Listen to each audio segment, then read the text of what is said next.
Welcome to Quiet Scare, where horror doesn't scream, it whispers. Real documented experiences, carefully adapted into sleep-friendly narration. Sophisticated storytelling meets documentary truth, so the core stays intact and the atmosphere lingers. Quick note, please like and subscribe, and tap the bell for new episodes. There are no more than 3 ads in the first 15 minutes. After that, uninterrupted listening. Curated accounts, elevated with literary craft for sophisticated listeners. Sleep well and dream dark.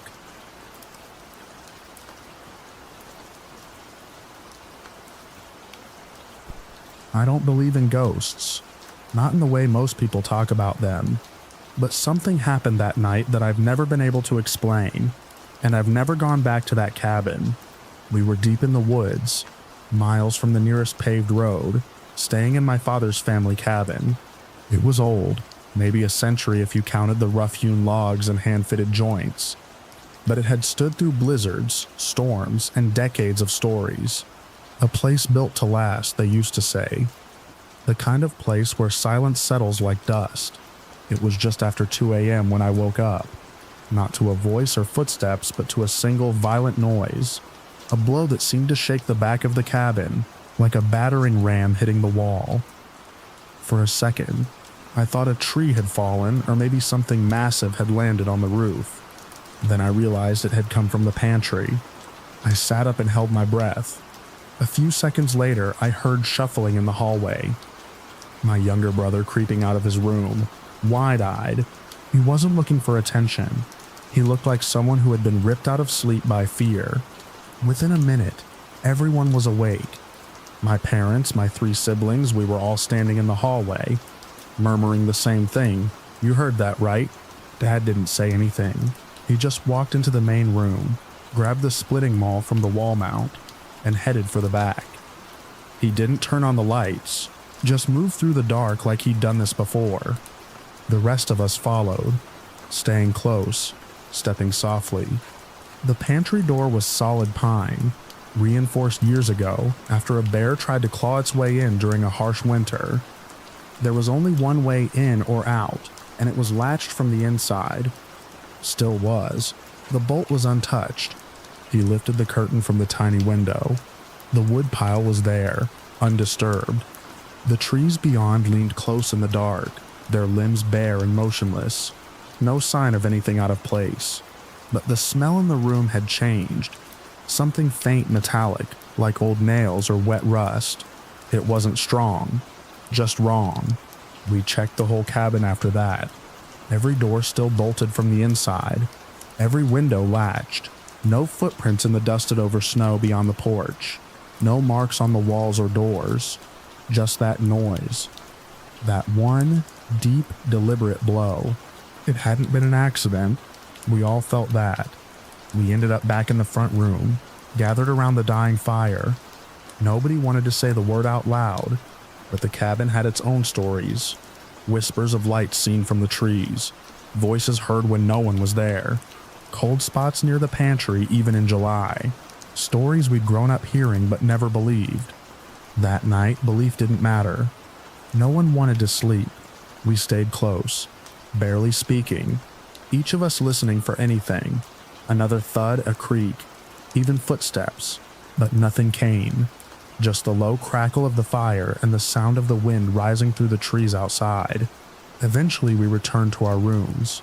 The beds felt smaller. The dark pressed harder. I lay awake for hours, replaying the sound again and again in my mind. Not a crash, not a stumble, a strike, like someone or something had won it in. In the morning, the pantry was just a pantry again. The snow showed no tracks. The doors were locked just as we left them.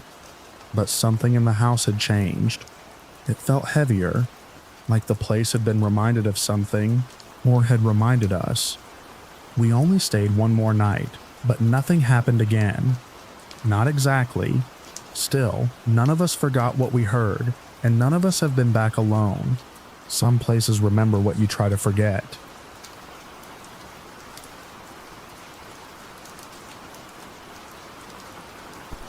I first noticed something was off when the power blinked in our hallway. Just a second of darkness, then the lights snapped back harsher than before. We'd arrived that afternoon. A cluster of students dumped into a foreign city for a language immersion trip. I hadn't slept much the night before the flight, or the night before that either. A month of finals had my sleep schedule cratered into nothing. I told myself I was just overtired.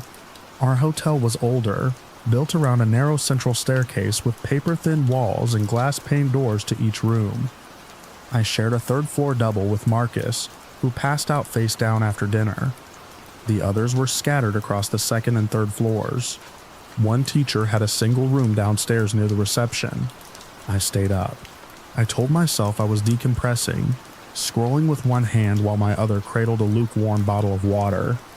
Around midnight, I saw the message thread shift. Someone claimed to have seen something at their window. Third floor. That made no sense. Our windows faced an alley with a sheer brick wall barely 4 feet away. I opened our curtain. There was nothing there. I lingered, not sure why. My eyes adjusted. The alley lit only by a flickering bulb above a service door. Then, just for a second, something moved at the edge of the pane. A shape. It ducked out of view too quickly to make sense of it, like it knew the exact moment I'd looked. I pressed closer to the glass but saw only my reflection. I stared long enough to start seeing it move even when it didn't.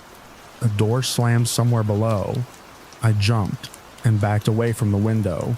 Through the floorboards, muffled thumping traveled upward. Irregular, heavy, like someone with uneven shoes walking in tight circles. I shook Marcus. He groaned but didn't wake. At 1:30 a.m., the thumping had escalated.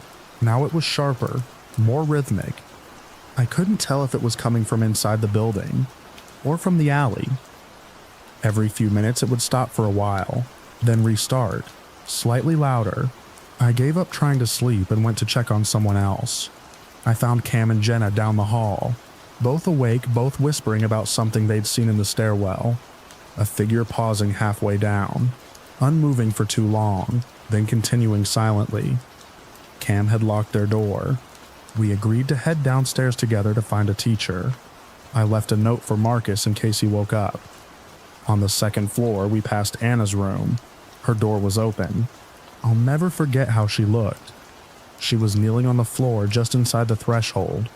Her spine twisted sharply, arms stiff at her sides. Her mouth moved without sound. Her eyes were glassy but focused, tracking us with jerky, almost mechanical movements. We didn't speak. Cam slowly reached to close the door, but Anna's head turned so sharply toward him that it made his breath catch. He pulled his hand back. We backed away, fast, down the stairs, skipping the last few steps. At the bottom, the lobby was empty. No sign of the night clerk. The glass door to the street was shut tight. Outside, a light fog had crept in. Then came the knocking. It started from the far end of the hallway that led to the rear stairwell. Loud, deliberate. I couldn't tell what was being struck. Wood, metal, maybe glass, but it was a full-body kind of impact, like someone throwing themselves against something solid in a fixed rhythm. We retreated into the lounge, shut the door behind us, sat in silence. The pounding didn't stop. It sped up once, slowed, stopped entirely, then resumed in triple bursts, like a pattern. Jenna whispered that it was Morse code, but she couldn't tell what it spelled. I opened the group chat. Half the students were awake. Some reported noises at their doors. One swore she heard whispering through the keyhole. Someone else had called the teacher's phone. No answer. Around 3 a.m., the pounding hit the front door. Not a knock, not fists. It sounded like a shoulder or torso, hammering the glass just beside the lock. I could see the door flex slightly with each impact. I couldn't see anything through the fogged window. No shape, no outline. Then it stopped. Nothing moved for 10 whole minutes. I checked my phone again. Dead. So was Cam's. Jenna's battery held on 2%. She turned off everything but the flashlight. We decided to make one more attempt to reach a teacher. We crept out of the lounge and made our way toward the hall behind the reception desk. There, at the base of the rear stairwell, was someone pounding with both fists against the emergency exit, a tall silhouette framed in the red exit light. They didn't turn when we approached. They didn't stop. Their hands kept slamming in perfect rhythm. 1, 1, 2, pause, 1, 1, 2. We backed away slowly, returned to the lounge. I couldn't process it anymore. I leaned against the wall and closed my eyes, just for a moment. When I opened them, it was morning. Daylight cut through the glass doors. Jenna was snoring lightly on the couch. Cam was sitting upright, his eyes wide but empty. He didn't remember falling asleep either. Outside, the fog had lifted. Inside, the hotel was quiet. We never found out who or what had been at the door. Anna had no memory of being in the hallway. She insisted she'd been asleep the whole night in bed, and even showed us photos of her room from before midnight. She looked normal in all of them. The teachers dismissed the whole thing, said we were overtired, suggested group hysteria. Most of the others bought that. Maybe they needed to. Maybe I do too. That afternoon I finally slept.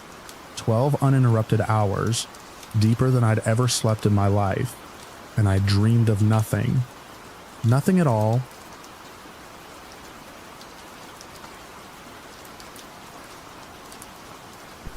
It started with a sound, not a crash or a bang, nothing that dramatic, just a light, dry tapping at the living room window. I was 6 the first time I heard it, sitting on the floor with my sister while cartoons murmured in the background. The tapping came 3 times, soft and fast. I looked over, and there, through the gap in the curtain, was the top of a small head, just barely, like someone a little shorter than me was standing on the porch watching. My sister noticed too. She didn't say anything, but she got up and walked into the kitchen to find our aunt. I stayed. The tapping came again, and this time I moved closer.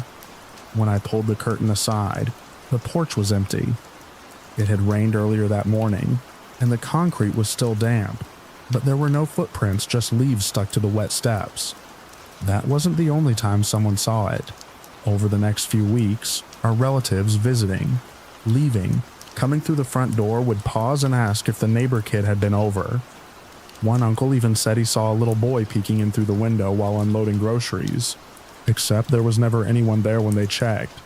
The neighbors didn't have kids, neither did the couple across the street. I saw him next in my room. I'd woken up around 3, the kind of wakefulness that doesn't come with a reason. The moonlight came in from the window and cut across the carpet. At the far end of the room, between the dresser and the closet door, a figure stood just the outline of a small child, completely still, his head tilted slightly. I remember the way his arms hung too low and too straight. I didn't scream, I don't know why. I just pulled the blanket over my face and held still until I fell asleep again. When I told my sister the next morning, she made me swear not to tell anyone else. After that, I started talking to him. I didn't decide to, it just sort of happened. I'd be alone in the room and feel like someone was nearby, quiet and waiting. So I'd say things out loud to the air, to the room, to whatever it was, and sometimes things would move. A toy car would shift. A book would slide off the edge of the table. Once I dropped a marble and it rolled under the bed, but when I looked again, it was back in the center of the room, as if someone had rolled it back. There was one night, maybe a year or 2 after the first window sighting, when I felt something different. I was playing with blocks on the floor, alone. I'd asked out loud, "Do you want to build something too?" I didn't expect anything, but then there was a noise, like a block falling just behind me. I turned, and one had indeed tipped over, although I hadn't touched it. I was about to reach for it when I heard it, the creak of the closet door slowly shifting open. I froze. The closet had always been a normal part of the room, just shelves and old clothes.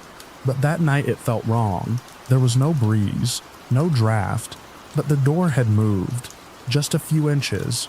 I felt something then, not the small quiet presence I was used to, but something older, bigger, watching from behind the door. I didn't say anything, I didn't move. I just stood up, picked up the blocks, and left the room.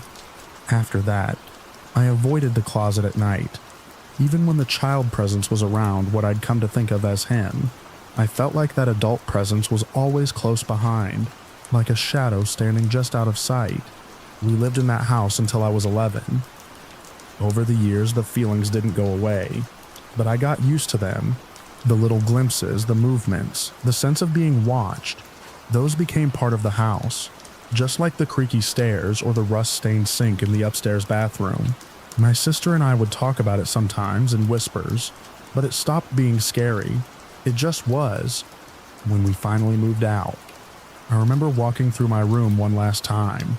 The walls were bare, the bed gone, the carpet matted down where furniture had stood. I stood in the doorway and said goodbye, quietly, half to the room and half to whatever might still be there. There was no reply, no movement, just the faint smell of old wood and the dust rising in the afternoon sun. But for the first time, I felt like it was okay to leave, like whoever or whatever had been with me all those years was letting go, too.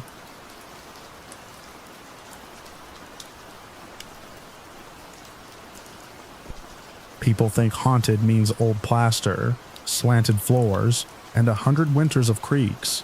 But this place was new. So new the baseboard still tacky whispered when you ran a finger along the caulk. Fresh paint, straight lines, smart locks that chirped. If a building could come with a birth certificate, mine would have been laminated. The first week, it was nothing I could swear to. A sleeve of crackers lighter, a coffee pot or two gone, a folded paper towel in the trash with a toothpaste smear I couldn't place.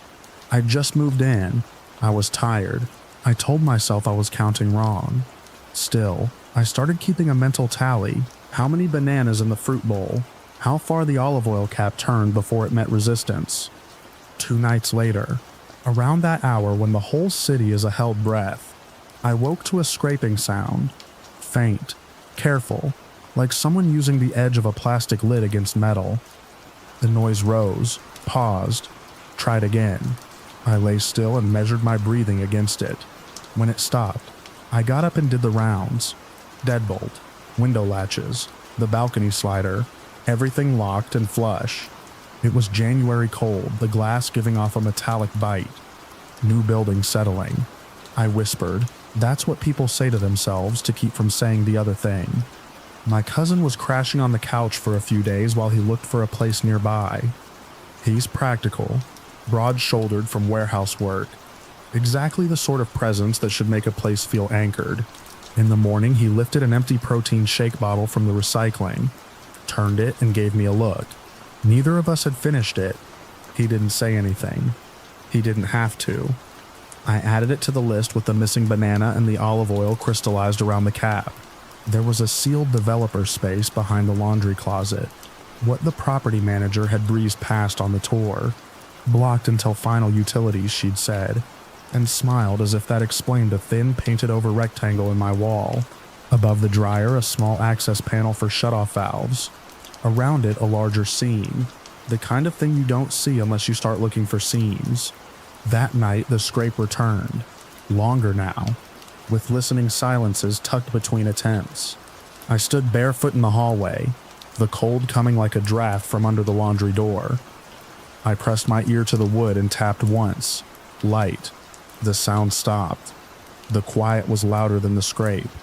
I turned on the laundry light, a harsh, bright square that made the rest of the apartment feel like shadow theater. The small panel looked normal. The bigger seam didn't. A hairline crack traced the paint. Gray dust scuffed the baseboard where something heavy had dragged. This is where curiosity overran the fear sitting hot in my throat. I muscled the dryer forward on its squeaking feet, hoses snug, duct connected. And there, down low near the floor, a thin square of plywood wedged into a cutout. Fresh fingernail crescents marked the soft wood. I slid the piece free. Air moved against my face, dry, dusty, and unmistakably human. The sour cloth smell of worn clothing that never quite dries. I pushed my phone light into the opening. A narrow service chase ran left into blackness and right toward the sealed-off developer space. A few inches inside, someone had set an empty paper cup on the concrete, carefully like a coaster placed to claim a spot.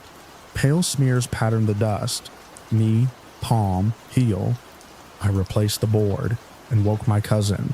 We didn't say intruder. We didn't say someone's been living in our wall. We said we'll check in the morning. But we didn't sleep. The scrape returned once more, tentative, and then a new sound, a muffled rubbery thump, like a gasket pulled free. Then that same cold draft shouldering through the closet.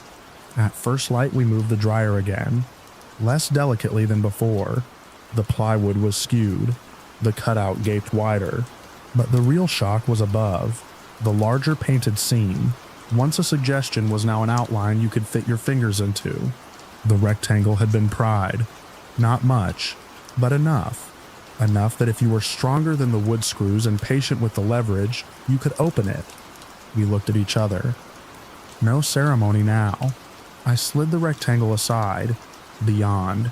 A crawl of raw studs and conduit. Then black. The phone light found a wedge of space big enough for a person to hunch and turn. A rolled blanket. A flattened grocery sack of clothes. Dark with use. A half-eaten banana browning, where the peel cupped it. My missing socks balled and tucked like treasure at the edge. And then movement. A shape detached from the dark at the far end. Fast, low. A person no more than a shadow in the cone of light. The head turned just enough to catch a suggestion of cheekbone. Then it folded back into the black, the way a hand disappears into a sleeve. My cousin swore, short and hard. I said, "Hey," but it came out thin. He leaned in and yelled, "We're calling the police." The space answered with a scrape, this one sharp and decisive, and a slamming hollow sound carried down the studs. Somewhere beyond the sealed developer door, a latch shifted. The air pulled again, a small wind through our laundry closet. We backed out. We shut the closet. We locked the deadbolt, as if the deadbolt mattered to a person who walked the building from the inside like a second set of lungs. Then we waited with the kind of stillness that makes your hearing turn animal. We didn't talk about chasing. We didn't talk about cornering. We had already seen enough, the food missing, the clothing cache, the fresh pry of the panel, the unmistakable shape of a person where no person should be. When the police came, the building seemed to swallow their steps. They found the developer door ajar on the service level, the latch bent. They found smears of dust where hands braced. They found nothing else, no one. The officer was kind, careful with his words. "Happens more than you think with new construction," he said. "People learn the guts before the finishes go on. Once it's open, it stays open if someone wants it to." I signed the incident report with a hand that didn't feel like mine. The sun was up, the January light made everything sharp and reasonable again.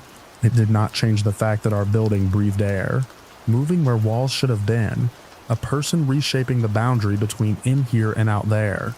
We packed that afternoon. I took stock as I went.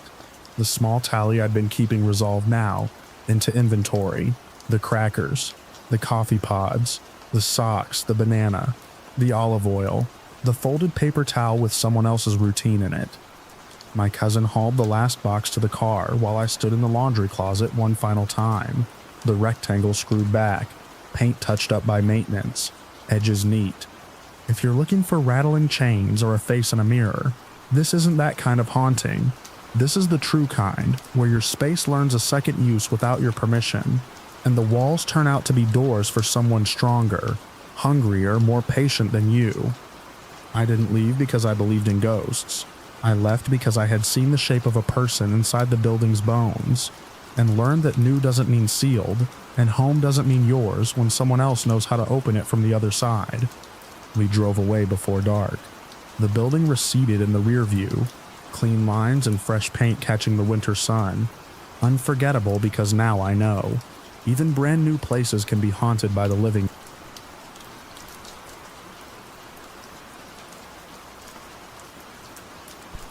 It was the kind of old house you get talked into renting because someone's cousin knew the owner.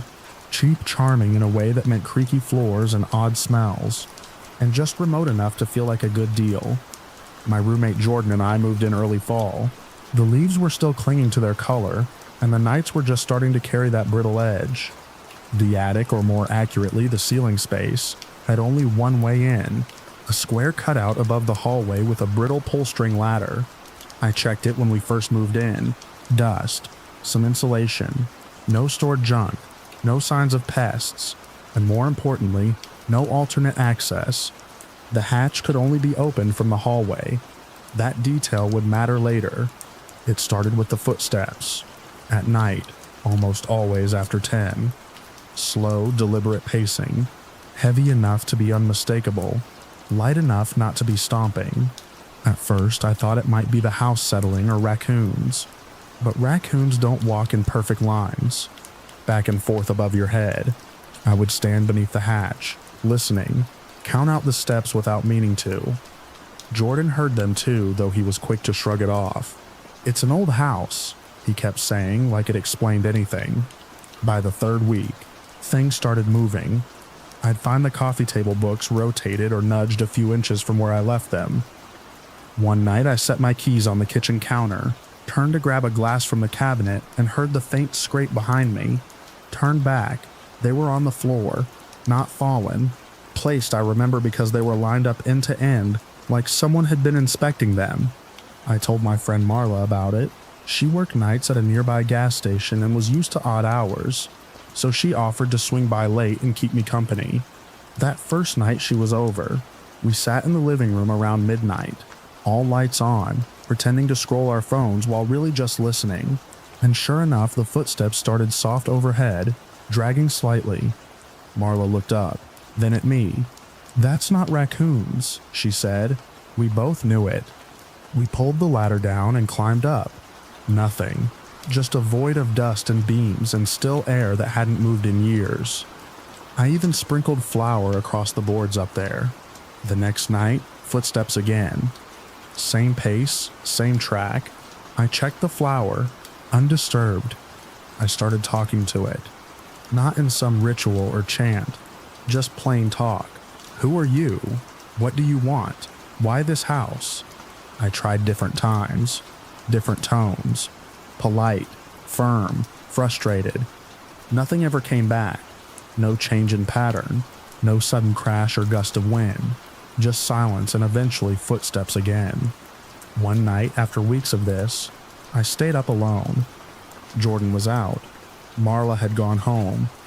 I sat in the kitchen, lights off, voice recorder running on the table. The footsteps came at 10:17 like clockwork, but this time they stopped midway. I remember holding my breath. The house got too quiet. Then the kitchen chair across from me shifted. Not wildly, not dragged, just a single scrape as if someone had pulled it out a few inches to sit. I didn't move. I just stared at that chair, while the recorder's red light blinked steadily. The recording caught everything. The pacing, the silence, the chair. But when I played it back, there was no sound out of place. No chair scrape, no break in the rhythm. Just me breathing too fast, and asking questions into a void that wouldn't answer. We never found a reason. No deaths tied to the house. No local lore. Nothing. And the thing, whatever it was, never escalated. It just kept walking, kept nudging, always just out of reach. I still think about it, about how presence can feel so thick, and yet leave no trace. About how some things don't want to be known or named. Eventually we moved out. Nothing followed us, at least not that I know of. But sometimes when my apartment gets too quiet at night, I catch myself listening for it. That slow, patient pacing just above the ceiling.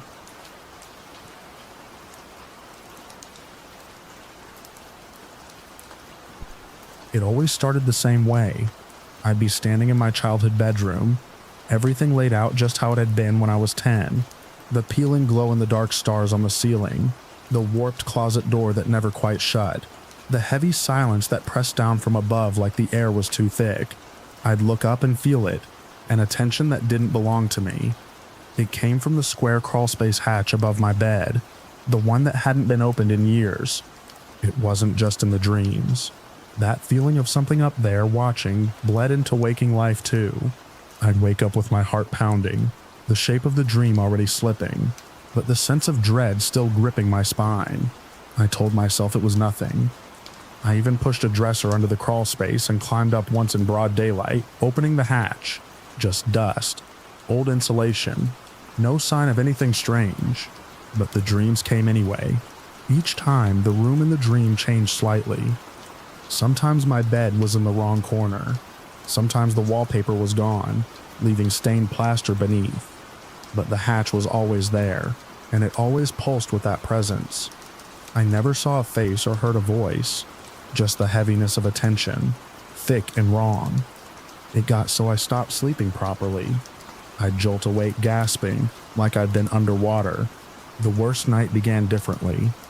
I wasn't in the room, I was outside of it, floating just under the ceiling, as if I'd become the presence myself. I could see the top of my own head, asleep in bed. That version of me stirred and sat up, head turning slowly toward the hatch above. Then something dropped through it, a partial shape like a torso cut clean through, hanging upside down with its arms limp and swinging. It lifted one arm slowly, like a puppet on a rotten string, and pointed right at me. I woke up screaming. That night, I decided I'd had enough. I forced myself to stay awake as long as I could, sitting in bed with all the lights on, but at some point I lost the fight, and the dream didn't wait. This time I was in the hallway. The light under the bedroom door flickered like something was moving inside. I walked toward it, hand trembling as I reached for the knob. The moment my fingers touched it, I was yanked upward, lifted by nothing, dragged feet first into the ceiling, into the space above the room. It was too narrow, too dark, but I was pressed forward by something unseen. I remember the choking sensation first, like cobwebs wrapping around my throat. Then came the sound, wet, slow dragging just behind me. I tried to fight, to twist and push back, but I couldn't move. Something was pressing its weight into my spine, pinning me down. Then I felt it, breath against the back of my neck. It wasn't until I started screaming in the dream that I woke up. I was drenched in sweat, curled in the corner of the bed with my arms clawed around my chest like I'd been trying to rip something off of me. My throat ached, my back burned. I checked in the mirror and found angry red scratches, too spaced out to have come from my own hands. That was the last dream. After that night, the present stopped. The hatch felt empty. The dreams didn't return, but the damage didn't fade. I still sleep with a lamp on. I still flinch when I see attic hatches in other people's homes. Every creak above my ceiling sends my stomach dropping. Sometimes, when I'm alone at night, I lie perfectly still and wait. The air gets heavy again, just for a moment. It never lasts long, but when it happens, I don't dare look up.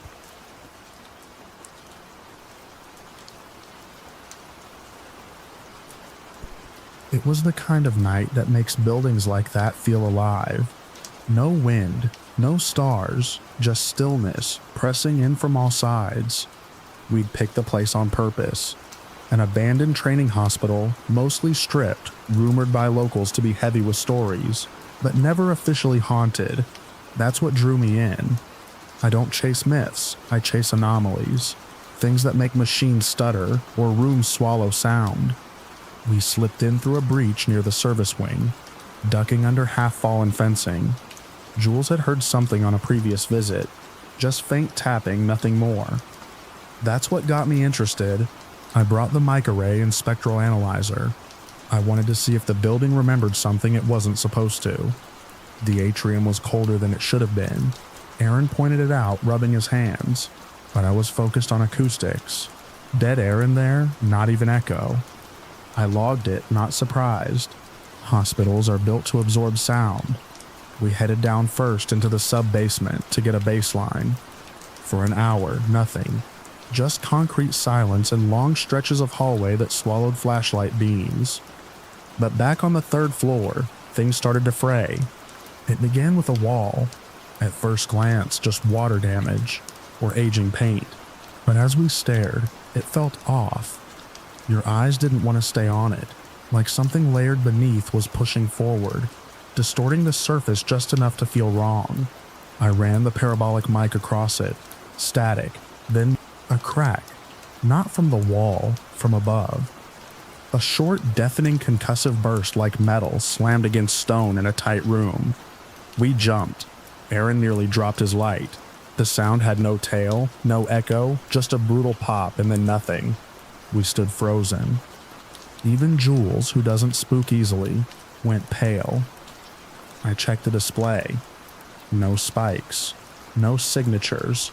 Just a flat line of silence surrounding that one split-second eruption. Then the wall changed. The smear began to shrink, curling into itself like something inside was retreating. There was no opening left behind, just flat, unbroken surface. I said we should go. We moved quickly but carefully, down an east wing hallway I hadn't mapped. It felt unused, full of sagging tiles and rust-flaked carts. Somewhere above us, something shifted. The air itself seemed to flex. Then, another blast. This time closer, loud enough to rattle my teeth. I ducked instinctively, and we all turned for the exit without a word. The main way out was back through the lobby, past the central staircase. But that path felt loaded now, like the building itself didn't want us walking there. We veered off toward a fire door in a gutted ward, one of those places where all the color's been bleached out by time. That's when we saw it. Something moved across the hall. No footsteps, just a shape gliding past the frame of a busted-out doorway. Too quick to track, but slow enough to register wrong. Not shadow, not light trek. Jules raised his hand and pointed but didn't speak. We stood frozen, breathing hard. Then the doorframe was empty again. We pushed forward. The fire door had been pried open long ago, but it still jammed when I shoved it. I threw my weight into it, and there it was. At the threshold stood a figure. Not a person. I'm certain of that. It was dark, but the figure was darker still. No features, no reflection, just a vertical silhouette that didn't seem to belong to any angle of our flashlights. It stood motionless, exactly where we needed to go. Aaron whispered something behind me. Just a choked word. Jules stepped back. I didn't move. Then the lights flickered. Old emergency strips, dead for years, lit up for less than a heartbeat and went out again. When they did, the figure didn't vanish. It was still there, unmoving. We turned and ran. Back through the service corridors, past collapsed panels and cracked linoleum. I could feel the air thinning behind us, like something had stirred awake. At the stairwell, Aaron stumbled. Jules hauled him up, and we climbed without thinking. Third floor, then second, then a new sound. Not a blast, a breath. A single low, drawn-in inhalation from below. It filled the stairwell, pulled at my lungs, and then it stopped. We found an old window, shattered, just wide enough. We crawled through one by one, dropping onto the awning and down into brittle weeds behind the east wing. None of us spoke on the way back to the car. Later, I combed through the audio files. Every section recorded something. Ambient hums, our footsteps, the clicks of our gear, except the third floor. From the first noise onward, there was nothing. Total silence. Not just absence of sound, but a recording of silence. Like the building erased its own voice. I've been back to other places since. Old mills, factories, even a prison once. But that hospital, that place didn't just echo with the past. It remembered, and it didn't want us remembering with it.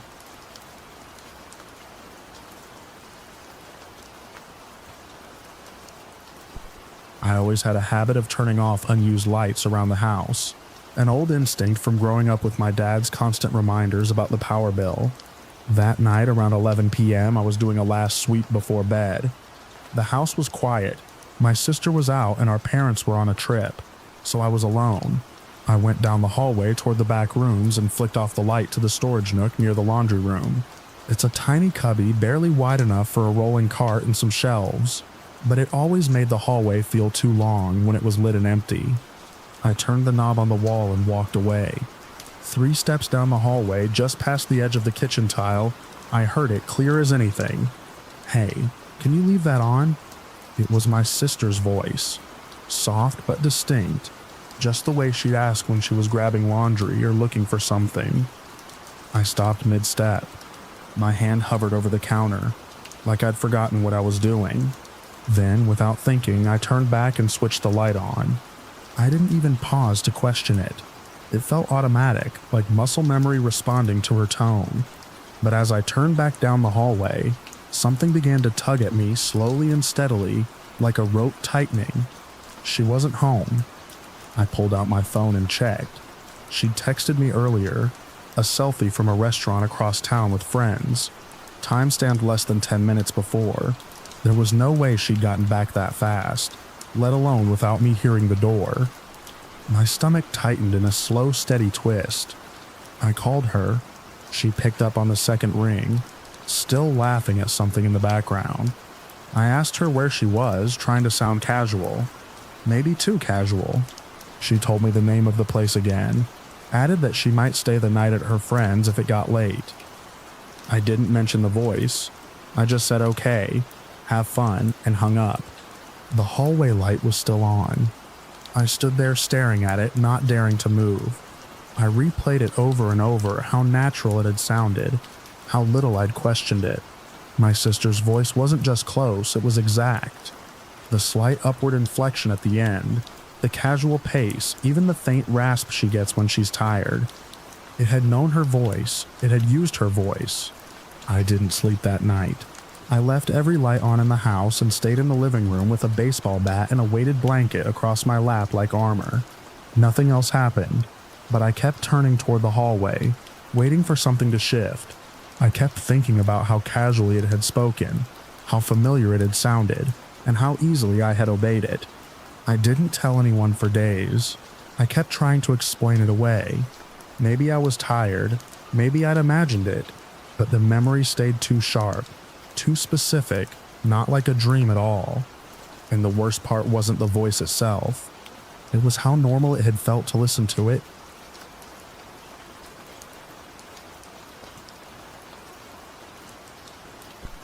I didn't wake up because of a sound, or the baby monitor crackling.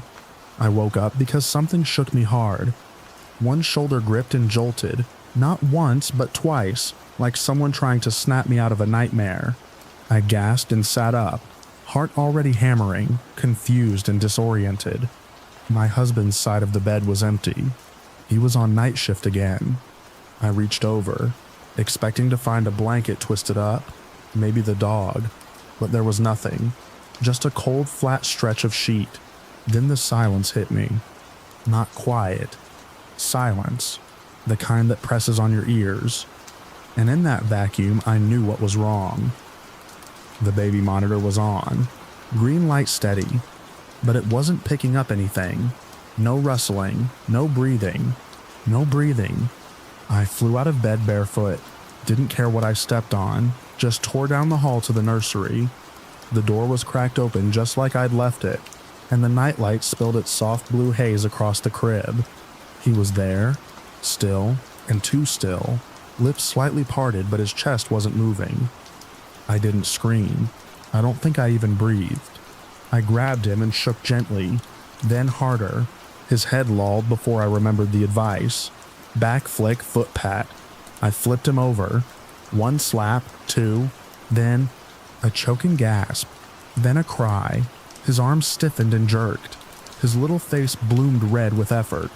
I crumpled to the floor with him, sobbing, rocking, whispering that he was okay, that he was safe, even though my hands wouldn't stop shaking.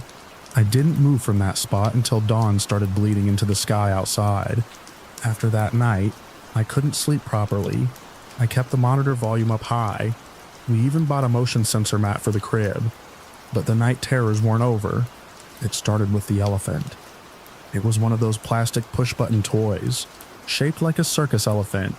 Hit the trunk, it plays tinny music. My aunt gave it to us, said it was vintage, which just meant old and loud.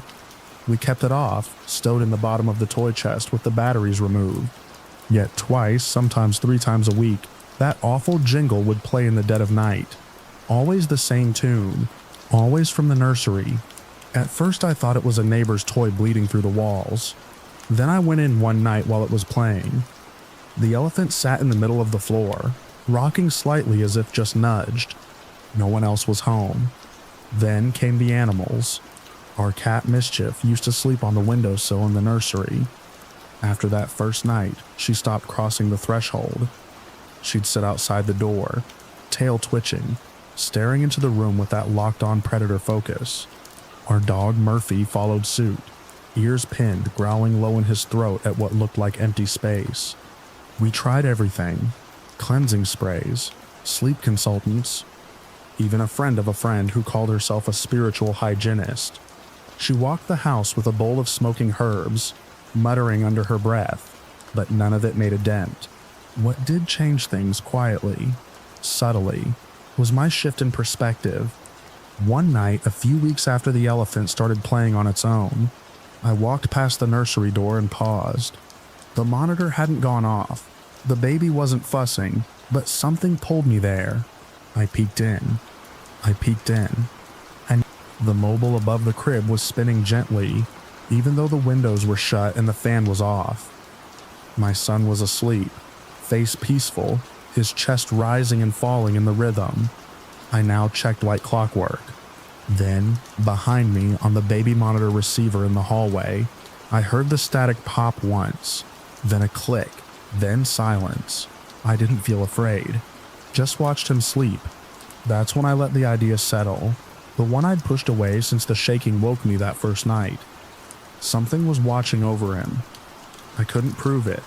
I couldn't name it, but it was there, not haunting us, protecting him, alert, constant watching. The animals eventually stopped growling. The toy jingle faded to rare occurrences, then none. But the sensation, the weight of attention never left. It wasn't oppressive. It was vigilant. Every now and then when I wake before dawn and tiptoe in to check on him, I'll find the rocking chair gently moving. Not enough to stir air, just enough to remind me.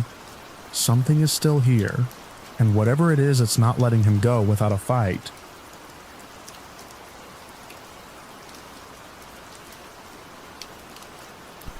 The smell came back the first night we returned from the hospital.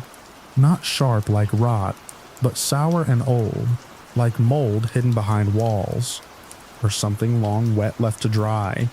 It had vanished for a few weeks, long enough that I almost convinced myself it had just been the drain in the bathroom, or the carpet near the kitchen we could never quite dry after that pipe burst in January.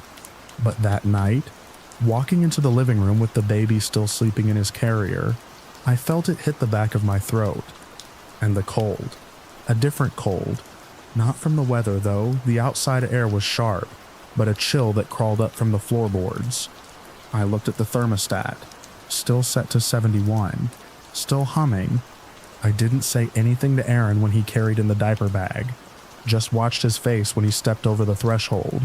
He paused for a second too long, like he'd walked into a room where someone had just been arguing. He glanced around, adjusted the bag strap on his shoulder, and didn't comment. The baby stirred that night around 2:30. I was the one who got up. The hallway was dark, and for a split second I thought I saw movement at the end, near the front door. Just a shadow, quick and low, like a cat. But we don't have pets. I blinked, and it was gone. The house wasn't new. It was an older duplex in a quiet part of the city. We'd moved in just before the birth, thinking it would be temporary, a stepping stone between our tiny one-bedroom and something better, something ours. The landlord had painted everything that flat rental beige, but you could still see the darker shades under the stairs if you looked close. I'd asked about the history when we signed. He shrugged, said something vague about turnover. What changed everything was my mom's fall, a bad one.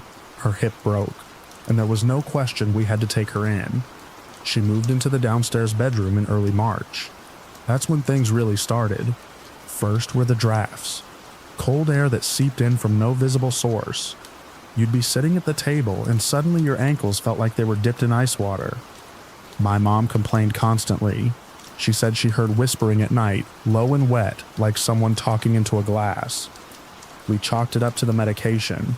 She'd had a concussion too. I started finding the baby monitor flipped. Just turned over, face down, in the crib.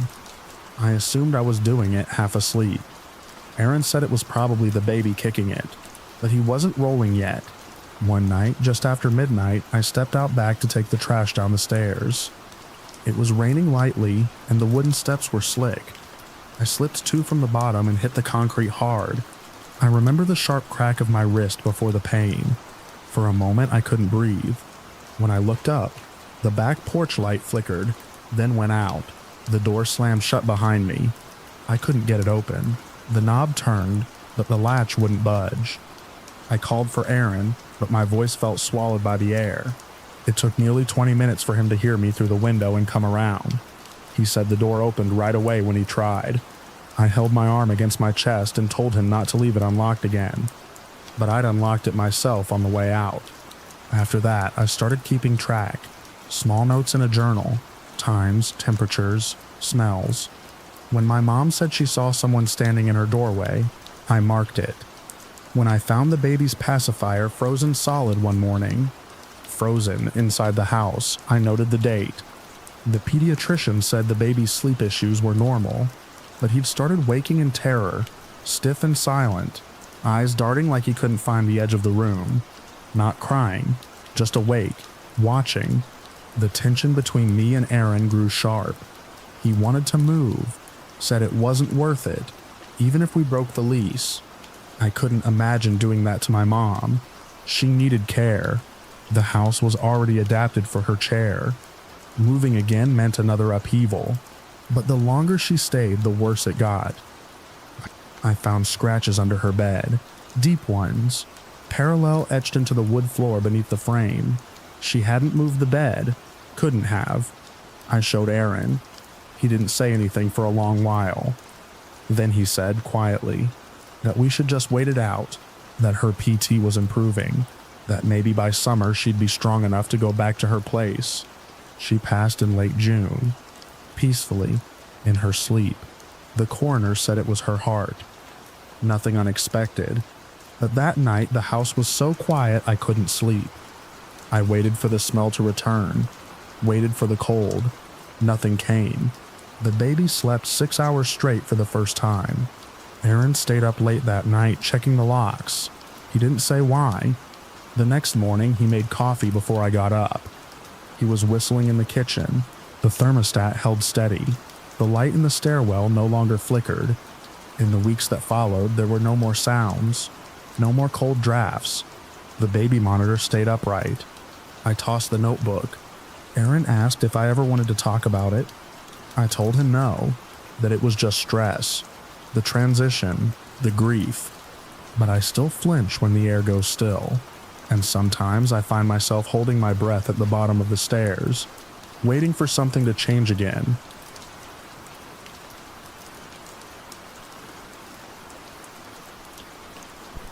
It started with the quiet beep of the elevator arriving on the 3rd floor.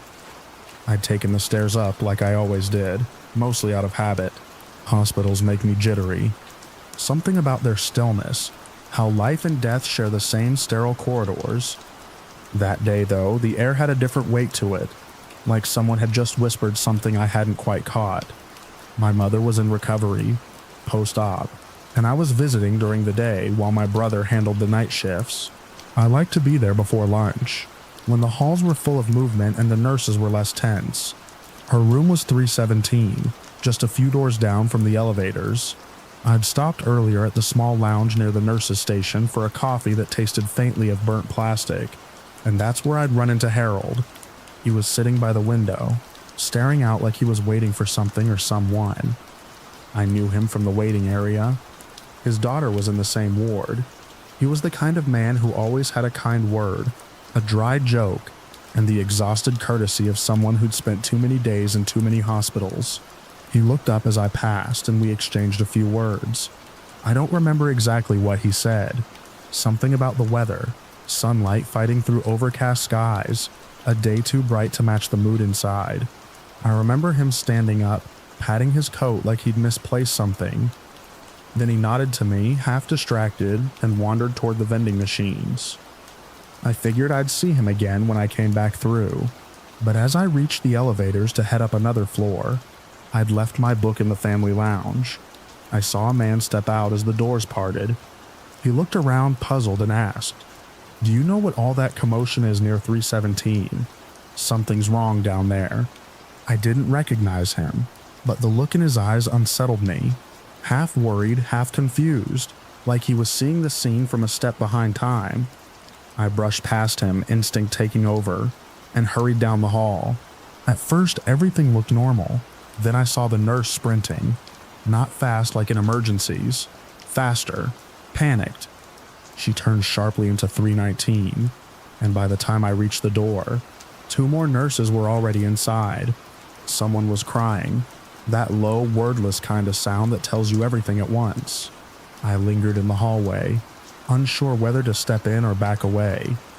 A doctor brushed past me, not stopping.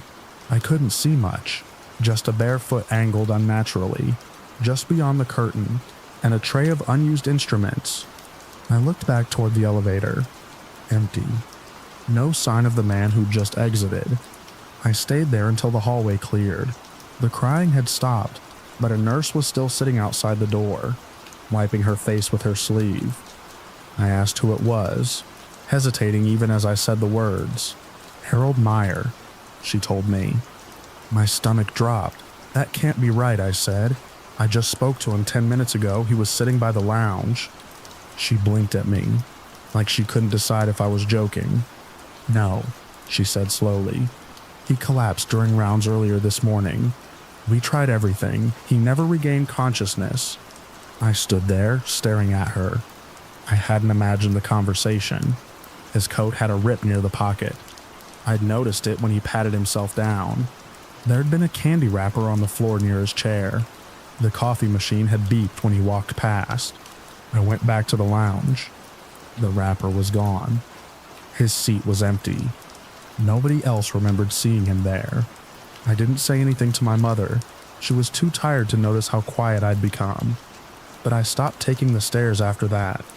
I couldn't bear to walk past that spot. Not because I was scared of seeing him again, but because I wasn't sure I wouldn't. The elevator, though. Every time the doors opened, I found myself bracing, listening, waiting for someone to ask me if I knew what the commotion was this time.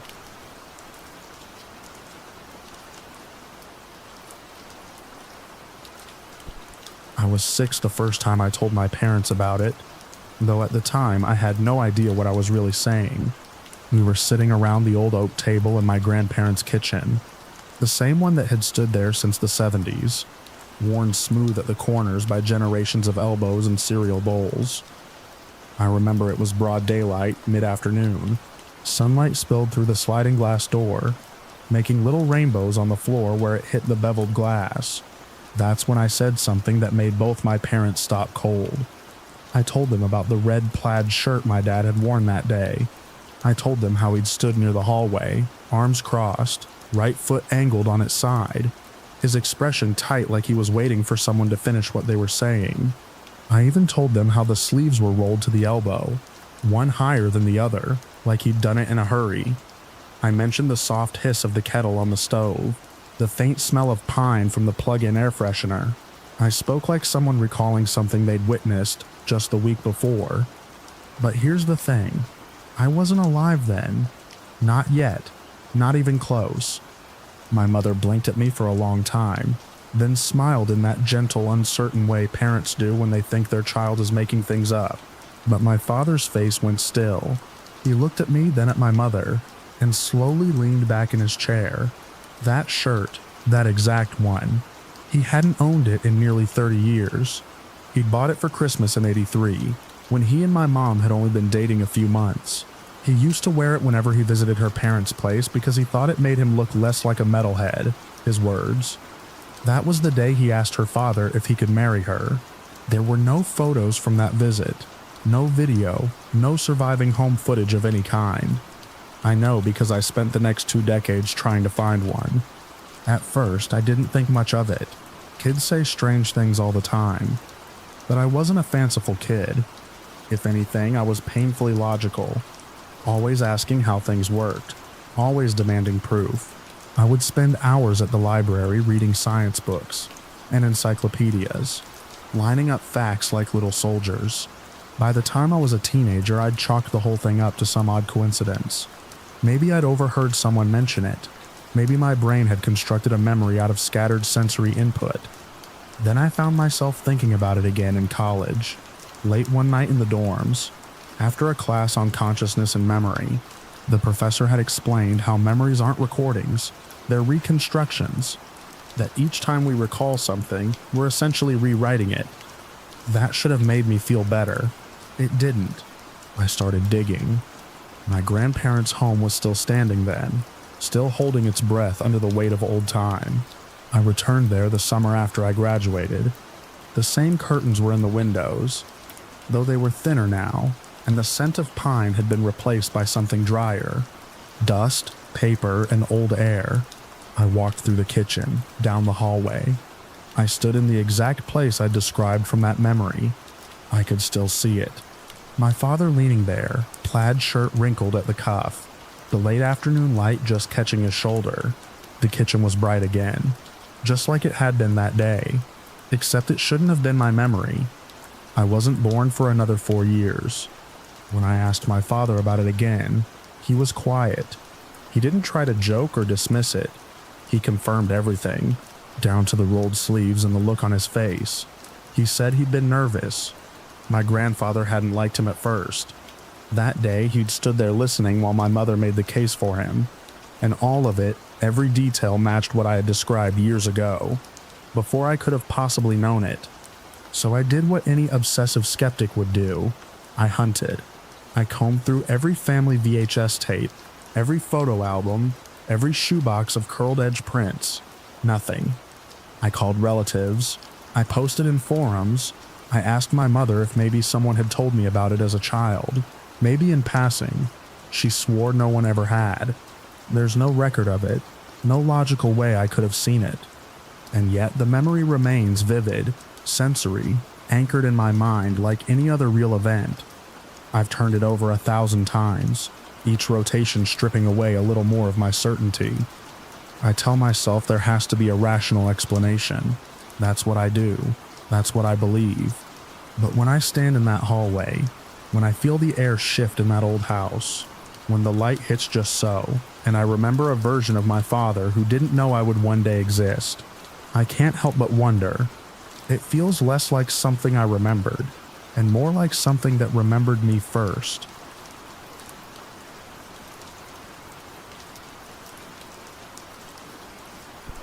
It started with the spoon.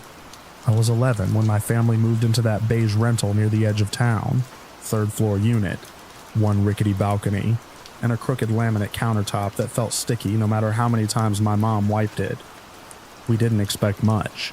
It was just supposed to be temporary, while Dad sorted out some work stuff. 3 months, tops. We'd barely been there a week when I noticed it. A small bone-handled spoon Mom kept on the table next to the salt shaker. She said it was from her grandmother, and though it wasn't fancy, she never let anyone use it. It vanished one evening after dinner. I remembered staring at that empty space the next morning, confused. No one had moved it. We all assumed it got accidentally scooped into the trash. But 4 days later, I came out for breakfast and found it sitting right where it used to be, angled slightly to the left, handle pointing toward the sink. Same faint stain on the bowl of it. No one said a word, just stared. Then my dad forced a chuckle and blamed it on stress. But that was just the start. At night, I started waking to sounds I couldn't place. Quick, sharp pattering like someone running barefoot across the linoleum, stopping then darting again. It happened after midnight, always when the apartment was dead quiet. I'd hold my breath and listen from the top bunk, and more than once I heard a faint skittering beneath me, under the floorboards or in the walls. My sister heard it too. She slept in the bottom bunk, and one morning she asked if I'd been playing a game after lights out. She thought I was hiding and tapping on the floor. I hadn't moved. One night, I crept out and sat in the hallway in the dark, just listening. From the kitchen came a strange chewing sound, wet, muffled like someone eating with their mouth open and trying not to be heard. It went on for maybe 30 seconds. When I finally switched on the light, the room was empty, but the pantry door was open, and a single packet of crackers was torn open on the counter. My mom started locking the pantry. The fear didn't come all at once. It dripped in slowly, settling into the corners of our lives. Small things moved. A marble I'd left on the windowsill ended up under my pillow. A half-full glass of juice appeared on the bathroom sink when no one remembered pouring it. My dad blamed us kids, said we were playing tricks, but I could see it in his eyes. He didn't believe that. Not really. Then came the paper. It started as a project from school. We were asked to make a protective charm based on something from folklore. I chose a simple folded triangle from an old storybook and drew a black eye in the center with a red circle around it. I left it on my nightstand after the assignment, not thinking much about it. 2 days later, I found it tucked behind the toaster. I threw it out. It came back. Next morning, there it was, folded just the same, smudged with a bit of something dark like old coffee grounds back on my nightstand. I tore it in half and tossed it in the dumpster. It returned. Every time I destroyed it, it came back. My mom asked me to stop messing around, said it was disrespectful to the energy of the house. She'd started sleeping with a cross under her pillow. Dad stayed quiet more and more. On our last night there, we tried to act normal, ate dinner together. No one mentioned the cold spot that had settled near the fridge. No one acknowledged the scraping noise from the hallway just after we turned off the lights. I didn't sleep. I sat up and stared at the door. Around 2:30 a.m., I heard the faint pattering again. Closer this time. I pressed my back to the wall and held my breath. Something brushed against the edge of my mattress, paused, then moved on. I didn't cry. I didn't scream. I just waited. In the morning, the triangle paper was gone. We moved out that afternoon, left behind a few dishes and a laundry basket. Dad didn't even do a final walkthrough. We just locked the door and drove off. We never talked about it again, but sometimes, if I stay in a place too long, I start to hear those same small footsteps. I still check my nightstand every morning. The spoon sits in a box in our attic now. No one wants to touch it.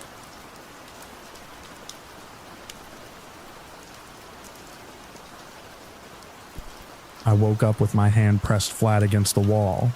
The room was pitch black, not the kind of darkness that settles in after lights out, but something deeper, heavier. How on my arm was fully extended, fingers spread wide against the cool plaster, as if I'd been searching mid-dream or mid-command for something buried inside it. I had no memory of reaching out, no awareness of what I might have hoped to touch. My other arm was twisted in the sheets, body half off the mattress. I wasn't scared. Not yet, just caught in the quiet confusion that follows an incomplete awakening. Eli was still asleep beside me, his breathing soft and even. Nothing about the room had changed. Same antique dresser, same ornate moldings, same overlong velvet curtains brushing the floor. The place had history. You could feel it in the bones of the floorboards, but it was dressed up now, a boutique renovation. Our room had a name, not a number. The East Turret Suite. We'd picked it for the novelty, the romance, a 2-night stay in a centuries-old manor that once belonged to a shipping family. High ceilings, original windows, and according to the framed brochure on the desk, a quiet charm best appreciated by moonlight. It was our first night, or had been. I lowered my hand from the wall and wiped it on my thigh. There was dust, not thick but present, powdery, fine. I stared at my fingers for a while before lying back down. I didn't sleep well after that. The morning passed with only a passing mention. I told Eli and he laughed, assuming I'd had some sort of half-dream, sleep paralysis maybe. Haunted by drywall, he joked, pouring coffee from the silver carafe on the breakfast terrace.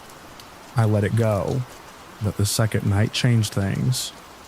It was around 3 a.m. when I woke again. This time there was no odd posture, no outstretched limb, just a sudden return to full awareness. like surfacing from deep underwater. I kept still, ears straining against the dark. Eli was asleep again, turned toward the window, and then it came. The sound. A slow, deliberate scrape above us. Not in the walls, overhead. It wasn't random. It had weight. A long drag, like furniture moving across a wooden floor. I blinked into the black, willing myself to believe it was some ordinary creak, old house quirks. But then it happened again, and again. I didn't move. The ceiling, barely visible in the faint light, felt impossibly close. I had the sensation clear, precise of being watched. Not from the corners or the door, but from above. Directly above, that pressure of presence. I stayed frozen for what felt like hours. When the sun finally rose, we dressed quickly. I waited until we were halfway through the lobby before stopping at the desk.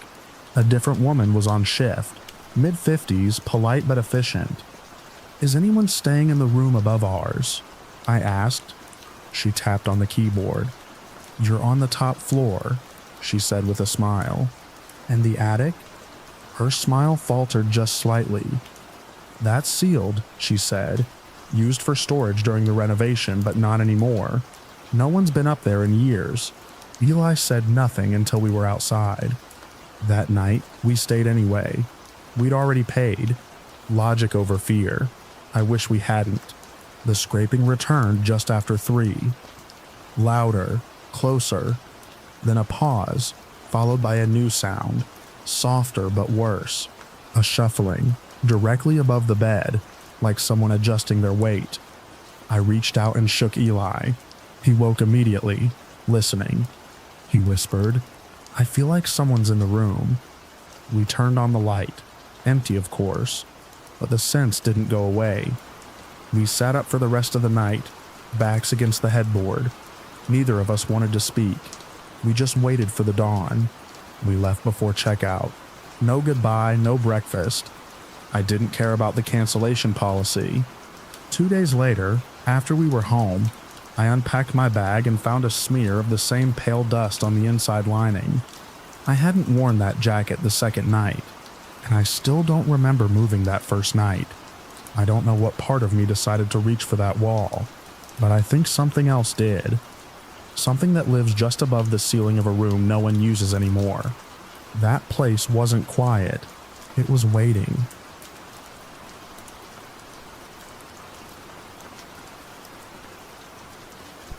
It started with the dreams, short, broken things that ended with me sitting bolt upright in bed, sweat cooling on my back, unsure whether the image of the woman in the hallway was from sleep or memory. At first, I dismissed it. Stress, probably. The move had been rushed and the condo still smelled faintly of fresh paint and someone else's air freshener. But then came the morning I found my keys in the freezer and a half-eaten apple on the windowsill. Things I didn't remember doing. I laughed about it with Carly over coffee, but something was off in the way she looked at me, like she was trying to measure how serious I was. It got worse. There was a stretch, 4 days maybe, where I'd look at the clock and realize hours had passed. Whole conversations would happen that I couldn't recall. Carl said I'd become cold, mechanical. My voice would change slightly. My eyes didn't track the way they normally did. She said she saw me standing by the bedroom mirror one night, just staring at it, not moving for 20 minutes. I told her she must have been half asleep. I wish I'd believed that. The bedroom mirror was old. I'd picked it up at an antique shop before moving in. Something about the frame caught my eye. Carved walnut, smooth to the touch but warped ever so slightly. Like heat had once bent it. It didn't seem remarkable at the time, just a mirror. But then came the photo. Carly had taken it while I was out, just snapping shots of the space to send to a friend. In one of them, she caught the hallway behind her, reflected in the mirror, and there was someone standing in the doorway of my room. A dark figure, blurred at the edges but clearly watching. No one had been there. She'd been alone. We sat with that photo between us for a long time. The figure was tall, wrong in its proportions, and just looking in. That night, I woke with a sharp pain along my spine. I had 3 narrow, raw marks running down my back, No blood, just the sensation of something having scraped along me while I slept.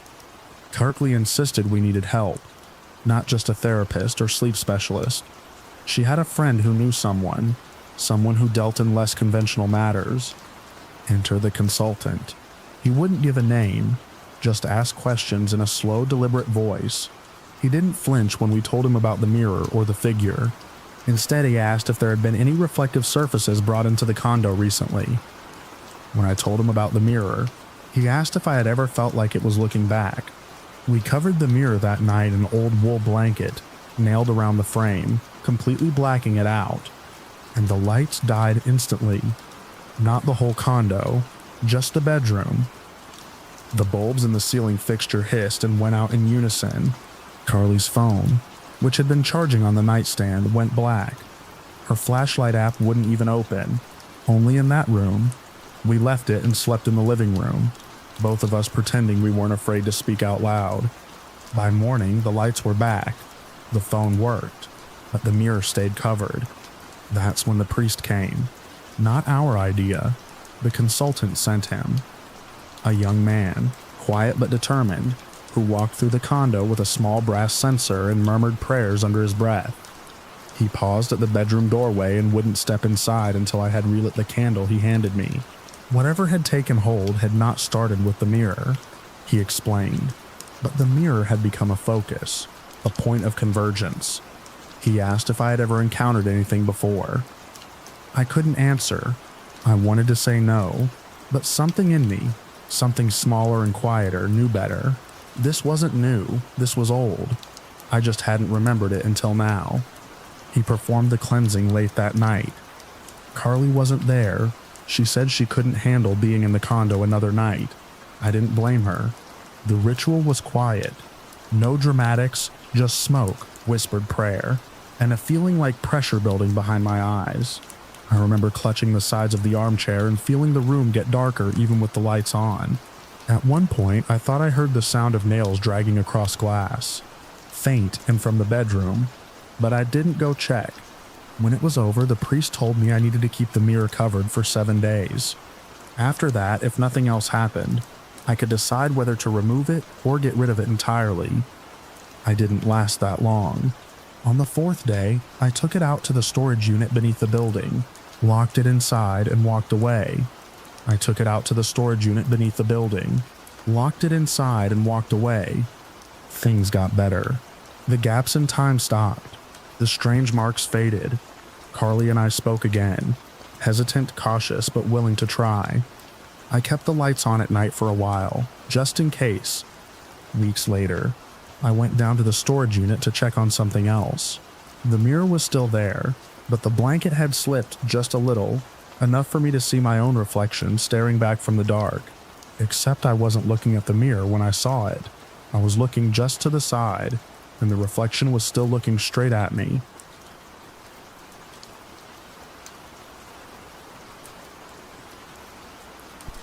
It started with the dreams, short broken things, that ended with me sitting bolt upright in bed, sweat cooling on my back, unsure whether the image of the woman in the hallway was from sleep or memory. At first I dismissed it. Stress, probably. The move had been rushed, and the condo still smelled faintly of fresh paint and someone else's air freshener. But then came the morning I found my keys in the freezer and a half-eaten apple on the windowsill. Things I didn't remember doing. I laughed about it with Carly over coffee. But something was off in the way she looked at me, like she was trying to measure how serious I was. It got worse. There was a stretch, 4 days maybe, where I'd look at the clock and realize hours had passed. Whole conversations would happen that I couldn't recall. Carly said I'd become cold, mechanical. My voice would change slightly. My eyes didn't track the way they normally did.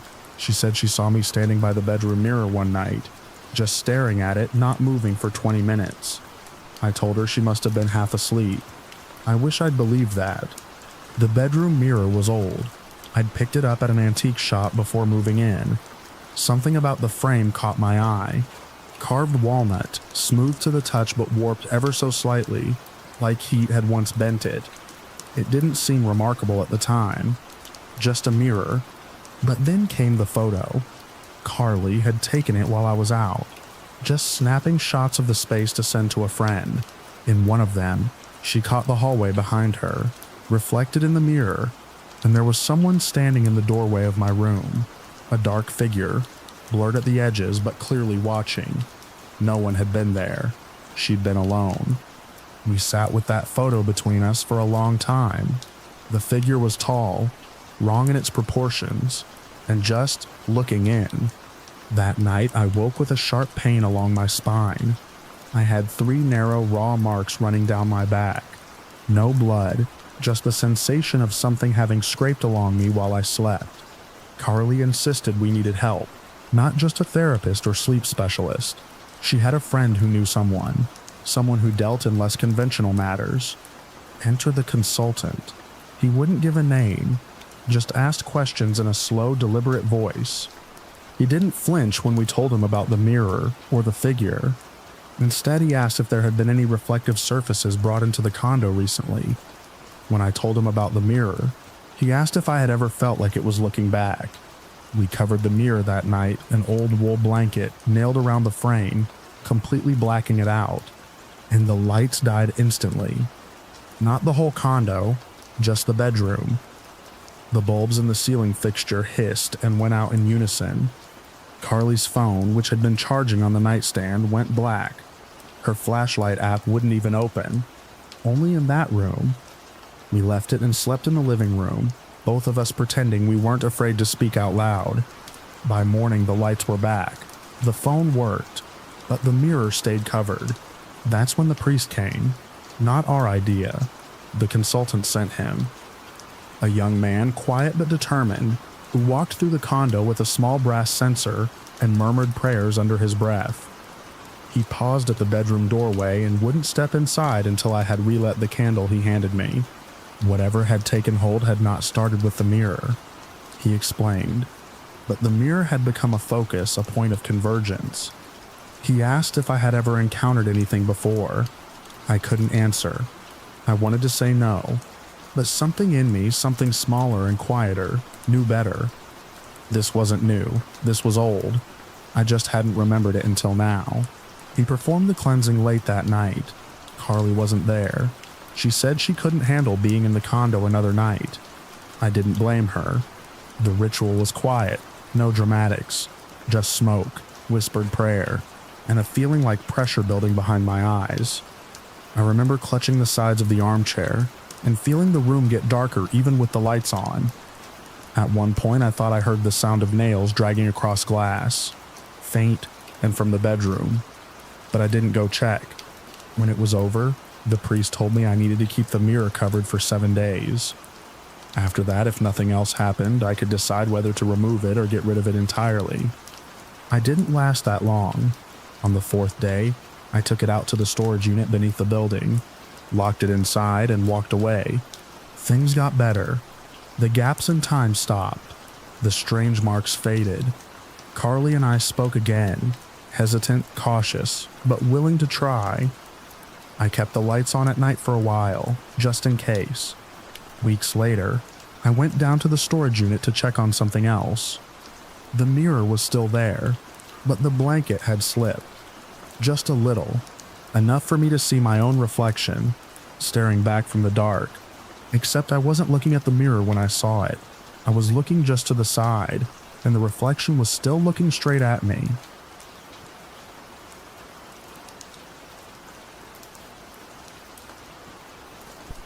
I never expected to miss that house. When we moved, I told myself I'd feel lighter, freer. But that first night in the new apartment, the silence wrapped around me like a vacuum.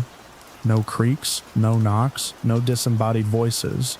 Just me, the hum of the fridge, and a hollow ache that caught me off guard. The old place had always been strange. Doors opened on their own, lights flickered in patterns too consistent to blame on faulty wiring, and cold spots would drift through the hallway regardless of the season. At first it terrified me. Then it intrigued me, and eventually I formed some twisted kind of bond with it. It wasn't just a haunted house. It was my haunted house. I started recording things after the 3rd year audio, mostly. I didn't tell my partner right away. He preferred to ignore it all, brushing things off with a shrug or a joke, but I couldn't. I felt watched when I was alone, and not in a threatening way, more like something wanted me to know it was there. A quiet witness to my daily routine, a presence I grew used to. Over time, I started speaking to it, just small things. Good morning, or I'll be back later. It felt rude not to. I even caught myself pausing before locking the door, waiting for a reply I'd never hear, but it was the silence that felt off. The noises, the cold drafts, the occasional whisper, those became normal. When we finally packed up and moved a job change, better rent, more space, I thought I'd feel excited, but as I stood in the empty living room, I felt a pressure in my chest I couldn't explain. My friend who had helped us box everything up pulled me aside before we left. She confessed she'd whispered thank you and goodbye to the walls, said it just felt right. I hadn't even told her I did the same. The new place was clean, and still, too still. At night, I'd lie awake waiting for the floor to creak under unseen steps, for a curtain to flutter without cause. But nothing came. Then, about a month in, I started recording again. I don't know why. Habit, maybe. Or hope. One morning, I played back a clip I'd recorded during a late-night writing session. I nearly dropped my coffee. There, layered beneath my own keystrokes and breathing, was the softest whisper, just a hum at first, then words. My name, clear, deliberate. I didn't show it to my partner. He didn't need to know. I just sat there, alone in the apartment we'd called normal, listening to that recording over and over, not afraid, just comforted.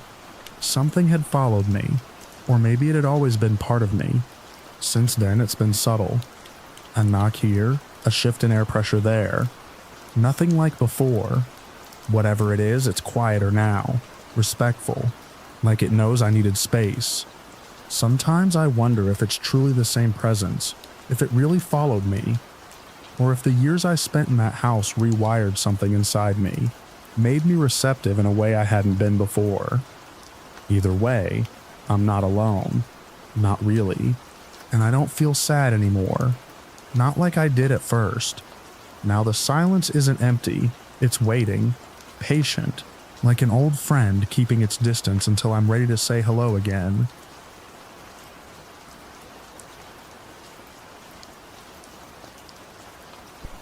The cold cut deeper than I expected that night. We'd all signed up for a quiet winter getaway, just me, Cassie, and 4 close friends, hoping the remoteness of the rental cabin would melt the burnout we'd been dragging through the last months of the year. The place had good reviews, even a fireplace and a game room, but from the moment we stepped inside, something felt wrong. It wasn't dramatic, just a tension in the air, like walking into a room where someone's been fighting. The cabin was tucked into a hollow in the hills, surrounded by bare trees that clawed at the windows when the wind kicked up. It looked nice enough, pine beams over-decorated in fake rustic charm, but there was something about the stairs, steep, dark, too narrow, tucked between the kitchen and the wall like an afterthought. The shadows there always looked just a little too deep, even when the light was on. It started with a sound. That first night, around midnight, we were all hanging out in the lounge cards, drinks, music, soft in the background, when something knocked against the wood floor in the hallway. Not loud, just sharp, like a ball bouncing once, and coming to a stop. We all heard it. Cassie glanced over her shoulder. We found it lying by the bottom stair, a red rubber ball one of us had brought for a party game, but no one had touched it that evening. No doors open, no draft, just the ball sitting in the middle of the floor like it had been thrown from nowhere. I said it must have rolled, even though the floor was flat and I couldn't explain how. It was easier than admitting how fast my pulse had jumped. The next night, something changed. Cassie and I were already in bed, the house mostly quiet, when I thought I heard movement. Not footsteps exactly, more like a shift of weight on old wood. I sat up. It was coming from the staircase, slow, measured, one step at a time. But when I opened the door to the hall, there was no one there. I didn't tell anyone in the morning. Ray got there first. She looked pale, like she hadn't slept, said she'd seen something at the end of her bed, a figure, blacker than the dark around it. She hadn't moved, just watched it, then it was gone. Jen tried to comfort her. I stayed quiet. The others didn't. No jokes, no skepticism, just silence. On the third night it got colder. We heard the windows creak in their frames. Everyone was on edge. That's when the first balloon deflated. It was one of those oversized foil numbers we'd taped to the lounge wall for Marcus's birthday, fully inflated when we walked into the room, sagging like a collapsed lung. Seconds later, no hiss, no pop, just sudden silent deflation. We all saw it. No one said anything for a moment. Then Owen cracked a joke, but it died halfway out of his mouth. Another balloon went down while we were brushing our teeth. We heard it in the other room, just a flat crumpling sound. Ray jumped. Cassie grabbed my hand. I didn't say it out loud, but in that moment, I gave up the last thread of my skepticism. No one wanted to go upstairs alone anymore. Even Marcus, who usually laughed this kind of stuff off, started turning lights on in every room he entered. Jen stopped unpacking her stuff at all. We were supposed to be there 5 nights. Everyone was ready to leave after 3. But snow had locked us in, and the roads were too dangerous to drive. That 4th night was the worst. No one slept. We all camped downstairs with the fire dying and the hallway behind us feeling darker by the minute. I sat on the edge of the couch trying not to listen, but I still heard it. The sound of movement on the stairs. Slow, intentional. Not footsteps exactly, just weight-shifting wood. One riser at a time. We all heard it. No one moved. Then it stopped, right at the bottom step. I didn't turn around. None of us did. We just waited. In the morning, the last balloon was down, fully flattened against the floor. We packed in silence. No one said goodbye. No one even locked the door behind us. That trip changed something in me. I still don't believe in ghosts. Not in the Hollywood sense, but I believe in places, in impressions, in things that wait. That cabin wasn't empty. Something was there with us, and it wasn't trying to hurt us. It was just watching, curious, patient. That winter weekend was supposed to be forgettable, a blip on the calendar. Instead, it's the one trip I can never shake.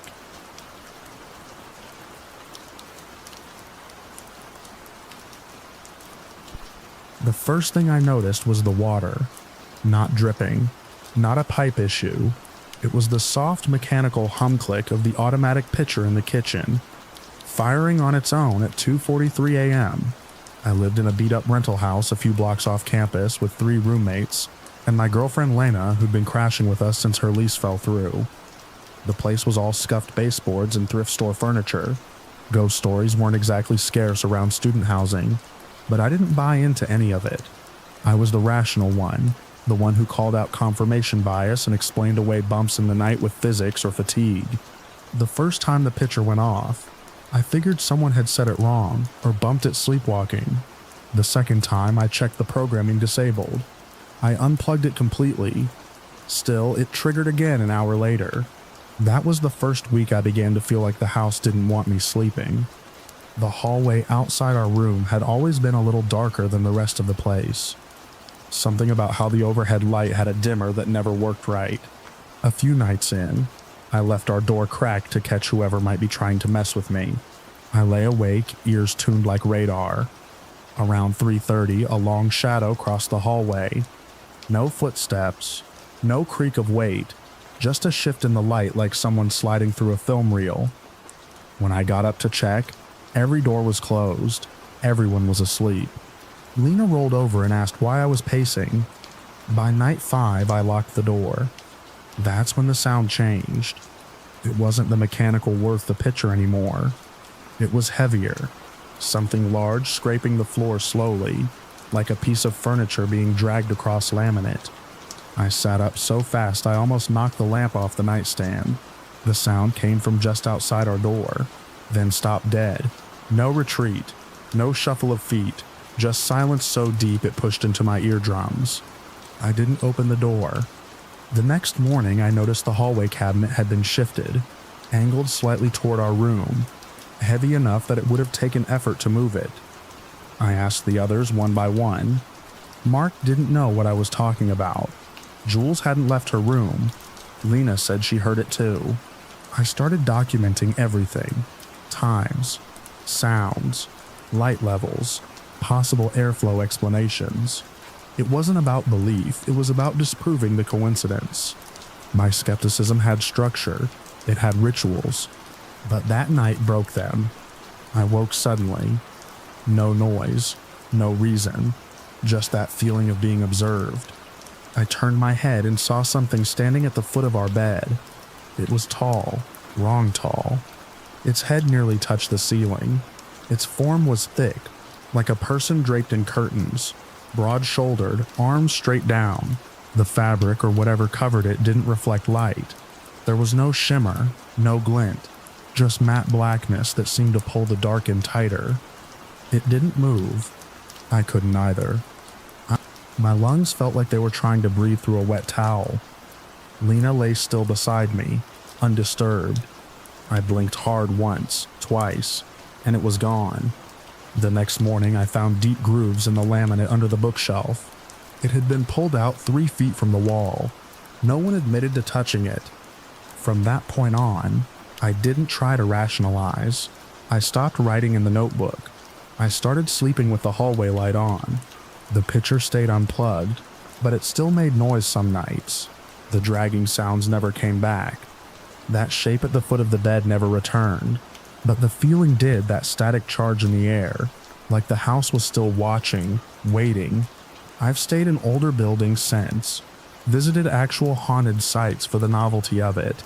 Nothing has ever come close to what happened in that house, and I've learned something I never thought I'd say. Some places don't want you to forget them.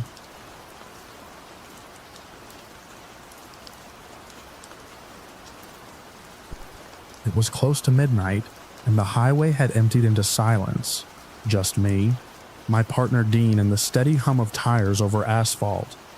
We were heading west, deep into the rural stretches that divide the townships, with nothing around us but an ocean of tall grass and low hills shadowed by moonlight.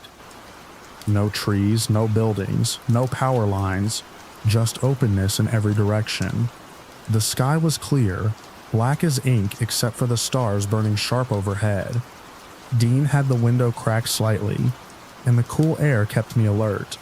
I remember thinking how quiet it was, not just quiet, hushed, like the world was holding its breath. That's when I first felt it. Not saw, not heard, felt.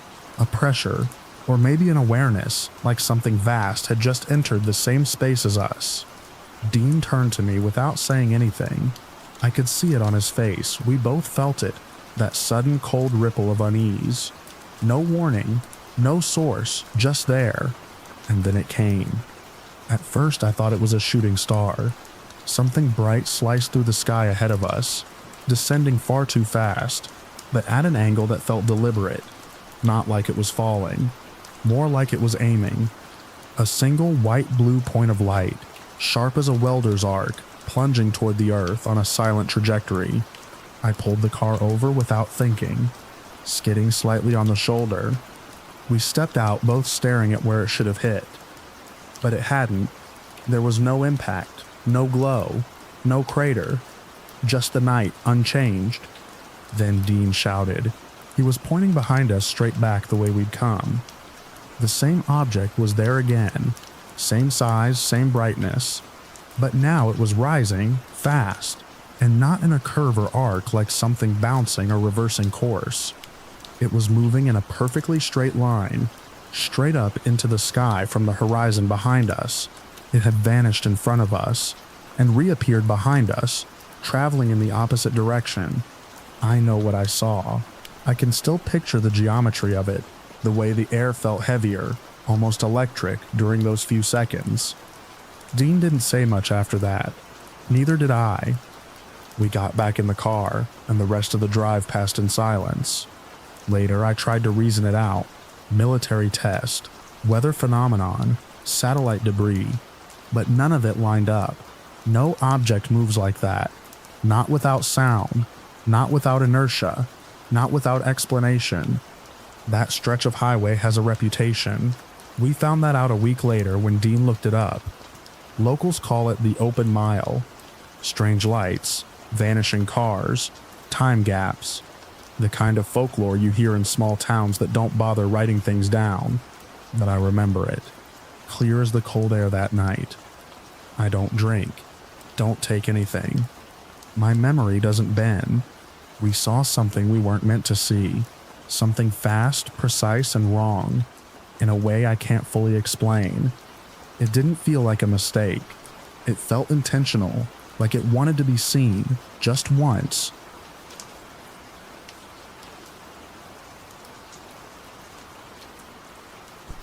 I'd stayed in a lot of places over the years. Some weird, some unsettling, and a few that left me with stories I never quite knew how to tell. This one, though, has followed me like a cold breath down the back of my neck ever since. It was the kind of hotel that tried to look newer than it was. Beige walls scrubbed clean, patterned carpet that didn't quite mask the wear, the whiff of bleach always just under the scent of artificial lemon. It sat near a major transit hub, trains, buses, taxi ranks, and that meant a constant churn of tired travelers, including me and my partner Casey. We'd rolled in late, somewhere between 1 and 2 in the morning, after a long delayed layover. I remember the way the fluorescent lights buzzed above the front desk, and how the clerk barely looked up as he handed over the key cards. Room 4112, 4th floor, end of the hallway, just past the vending machines. The elevator stuttered on the way up, jolting slightly like it was fighting gravity harder than it should. I had that low ache behind my eyes. Half jet lag, half nerves. Not fear exactly, just the familiar prickle I get in places that feel watched. It happens more often than I care to admit. Maybe it's my history, maybe it's how I'm wired. Either way, I usually keep it to myself. But the moment we stepped into that room, something coiled tight in my gut. It looked normal, neat, a bit too sterile maybe. Casey dropped their bag, kicked off their shoes, and started fussing with the TV remote. I double-checked the door lock. One of those metal swing bars sat above the deadbolt, the kind meant to keep housekeeping out even if someone has a key. I latched it out of habit. We didn't talk much. We were both exhausted. After a shower and some channel surfing, the white noise of late-night infomercials lulling us, we turned off the lights. The blackout curtains dulled the city glow to a faint reddish smear. I lay on my back, staring into the dark, not quite able to sleep. It was the sound that woke me. Metal on metal, faint but unmistakable, like someone testing the door. I froze. My eyes snapped open. The room was still pitch black, except for the LED clock casting a red glow across the dresser. I held my breath. Another sound softer this time. The gentle, deliberate rattle of the swing bar. Not forceful, just enough to see if it would give. I sat up slowly. Casey murmured something but didn't wake. I stayed still, listening. The sound didn't come again. I told myself it could have been someone checking their own room by mistake. Happens all the time in these places. But I knew better. That sound, someone was testing it. Quietly. Carefully. I waited, heart thudding until the silence stretched too long. Then I slid out of bed, padded across the room and peered through the peephole. No one there. I stood for another minute, then turned away. And that's when I saw it out of the corner of my eye. A figure. Tall. Thin. Too tall. Peeking around the far corner of the hallway, half hidden by the wall near the vending machines. It didn't move like someone casually passing by. It didn't move at all. Just stood there, its head tilted slightly, like it was studying the door. My throat tightened, my whole body locked up, and then, without thinking, I said out loud, "I see you." The words snapped out of me, sharp and loud. The figure disappeared instantly, not walked away, gone. 1 second there, the next, nothing. The hallway was empty again. I stepped back fast, heart hammering, and rechecked the door. The swing bar was still in place. Deadbolt engaged. Nothing had gotten in. but I didn't go back to sleep. Neither did Casey. Once I told them, we stayed up until sunrise, lights on, curtains slightly parted so we could see the hallway through the peephole. Nothing returned, but that feeling that we'd been watched, studied, selected, it didn't go away. A few days later, I looked into the area. Turns out that stretch of land before the hotel was built had a long, ugly history. Fires, disappearances, even rumors of old structures beneath the current foundation. Some of it sounded like folklore, some of it didn't. We checked out that morning without incident, but I've never stayed near that hub again. I can still see it, how it leaned, how it waited, how it vanished the moment I acknowledged it.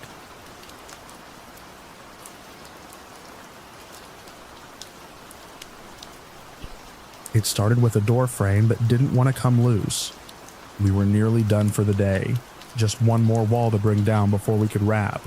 The job was a full renovation on a tired 2-story home tucked into a quiet residential street. One of those slightly crooked houses with ivy fingers clinging to the siding and window panes that had long since given up sealing anything. My partner Eric and I had been working it for over a week. Nothing major had gone wrong, but something in the air had been bothering me since day one. The usual clatter of tools had a strange edge inside this house. Hammers echoed too long, like the sound had trouble leaving. Nails bent at odd angles as if the grain of the wood resisted them. Doors we removed would creak again at night from where we stacked them. And always this smell, not mildew, not rot, just wrong. Like the air was too old to breathe. Still, the money was good. The homeowner had moved out a year back and never returned, claiming she was done with the place. No explanation, just a signed check, and the freedom to gut it top to bottom. Around 5:30 that evening, we heard it, a sound neither of us could describe after, except to say it was wrong, like metal grinding inside a throat. It rose from under the floorboards and echoed through the frame of the house, freezing both of us mid-swing. Eric looked at me wide-eyed, pale, asking without asking if I'd heard it too. I had. We called it for the day. The next morning, our tools were scattered, not misplaced, thrown.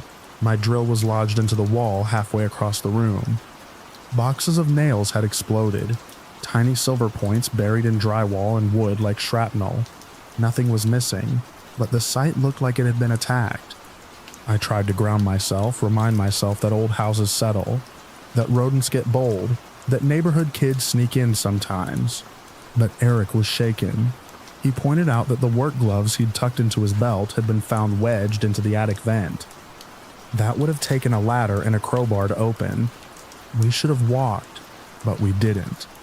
Instead, we picked up the tools and got back to work. Tense, eyes darting at every creak, every flicker of movement in our periphery.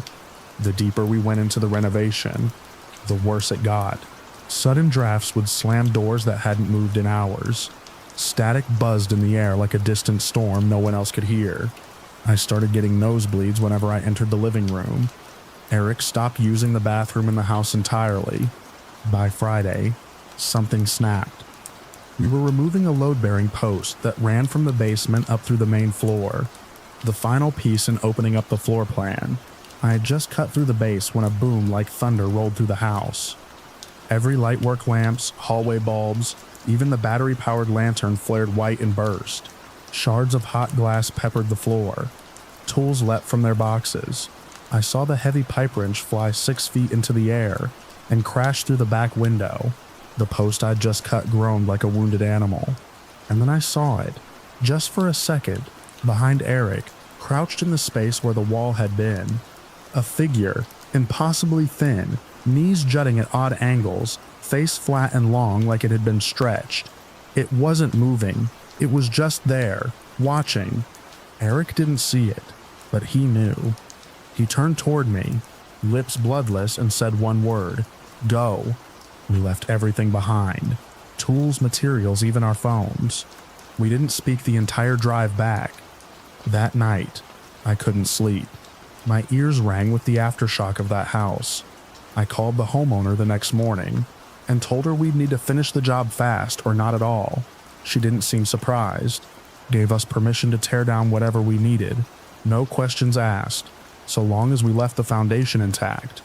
We went back with a crew of 5, kept the place as loud as we could, saws buzzing, music blasting from a worksite radio. We moved fast, no breaks, no solo trips into any room. The more we demolished, the quieter the house became.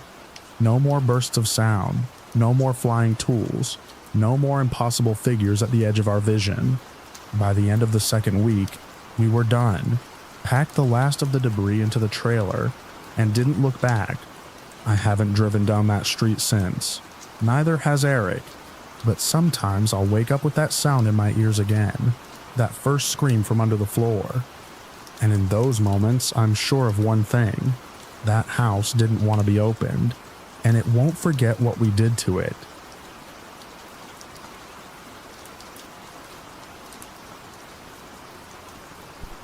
It started with a sound like nails dragging across the ceiling. Slow, deliberate, as if someone or something was pacing directly above our bed. But we lived in a 1-story log cabin, built well over 200 years ago, its roof just timber and air. That first night I stared up into the dark, listening to that scratchy shuffle shift to the far corner, then down along the wall, moving with purpose until it hovered right beneath the loft where I sometimes sat alone to read. The silence that followed felt more suffocating than the noise itself. I didn't wake my partner. He's not the kind to scare easily, and I didn't want to start sounding like the house had gotten into my head. But I felt it had. This place, this creaking, moss-veiled cabin, tucked into a woodlot at the edge of a forgotten road, had a presence. Not cold, not cruel, exactly, but watching. And I'd felt it from the first night we moved in. I started sleeping lightly, sometimes not at all. The noises didn't happen every night, just enough to make me doubt my memory. A shuffle, a tap, the groan of old wood under a weight that shouldn't be there. I told myself it was just the cabin settling. Animals in the walls, maybe. But then came the night I dreamed I was being watched from the ceiling itself. Not the roof, but the actual ceiling boards. Like my subconscious had placed eyes in the cracks above me. In the dream, a sharp, urgent pressure built behind my eyes. Like a voice without words was screaming at me to wake up. Now, I snapped awake, heart racing, and turned toward the old box fan by the window. It was already off. It had been running when I went to sleep. The plug was still in the wall. No power outage, just off. That was the first time I felt fear stronger than curiosity. I didn't tell anyone. I didn't even write it down. But that night, I moved to the small guest room at the back of the house. The sound didn't follow, not for a while. The silence was strange, almost like it was giving me space to doubt myself. For 3 years, the house played its game. Sometimes it was nothing but a creak. Other times it was the sound of pacing, just beyond the reach of my eyes. There was a particular tone the hallway boards would make. Hollow, sharp, whenever something walked the length between our bedroom and the kitchen. We both heard it once while watching TV. He froze. I muted the screen. We waited. Nothing came. I could see in his face the question he didn't want to ask, and I didn't force the conversation. One night, after months of little incidents building up, I spoke aloud to the house. It wasn't a ceremony. No candles or chants. I just stood in the living room and said very plainly, "I think you've made your point. I don't want to fight with you, but I want my home back. I need to sleep. Please go." It felt foolish, but I meant it. I didn't whisper it, and I didn't ask for anything else, just that I waited. Nothing happened. The next few nights were quiet. Then came the scratching. It started again from the ceiling, only now it was rhythmic, as if playing out on a timer. Every night, just before midnight, the sound would start a scrape, a knock, then silence, as if it were showing me that I'd been heard, and that it was choosing to stay anyway. But something had shifted. The house wasn't oppressive anymore. The sounds persisted for weeks, then became occasional. They never left completely, but they stopped waking me in the middle of the night. It was as if whatever was there respected that I had drawn a line, even if it didn't agree with it. My partner and I still live in that cabin. He knows more now, enough to believe me, though he hasn't had the same experiences. He says the house feels different now, warmer somehow, but I still sleep with one ear open. Every so often I hear it again, the slow, deliberate pacing above the ceiling, just enough to remind me it's there.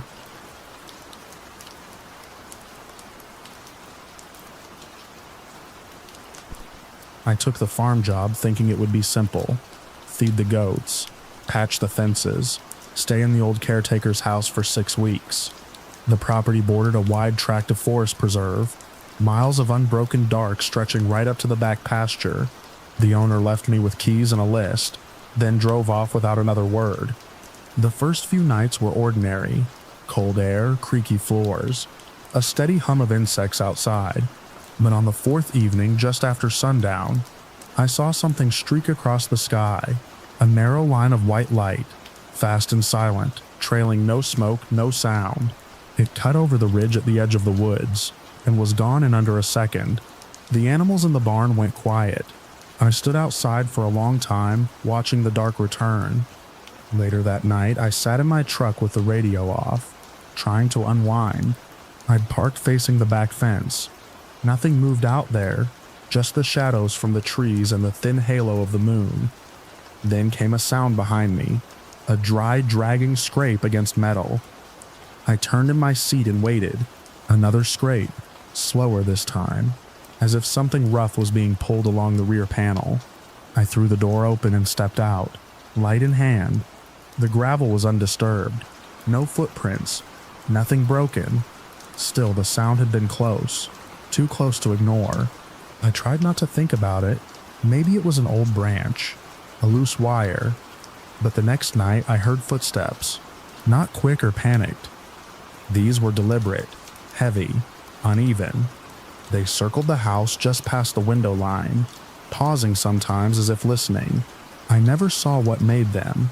I only heard the crunch of dry grass and the occasional knock against the siding, like something brushing past too close. I didn't sleep much after that. Then, one night, everything stopped. The frogs, the crickets, the wind and the eaves gone. I stood in the middle of the kitchen, holding my breath, waiting for some signal that it was just a momentary pause. That's when the floor shifted. A single solid impact hit beneath my feet, as if something massive had struck the house from below. The shock knocked my coffee from the counter. A framed photo fell and shattered, but outside, it was still silence. The owner didn't believe me when I asked if the place had history. Just an old house, he said. But I stopped going near the rear pasture. I started locking the doors in the middle of the day, keeping the curtains drawn even when the sun was out. I left the job 2 weeks early. I still don't know what I saw or what followed me in those final nights, but I haven't been able to shake the feeling that the house, something in or around it, knew I was there. It watched, it waited, and the worst part is, nothing ever showed itself. Just the sound, the silence, the weight of something real and hidden, pressing in until I couldn't breathe. I never went back. I couldn't. That house is still out there, empty now, resting on the edge of the woods. Sometimes when I close my eyes at night, I hear that same slow scraping behind me, patient and exact, like it's still circling the walls I can't quite leave behind.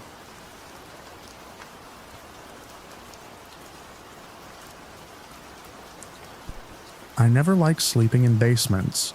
Too many corners, too much quiet. But rent was cheap and the landlord had converted the lower level into a separate unit.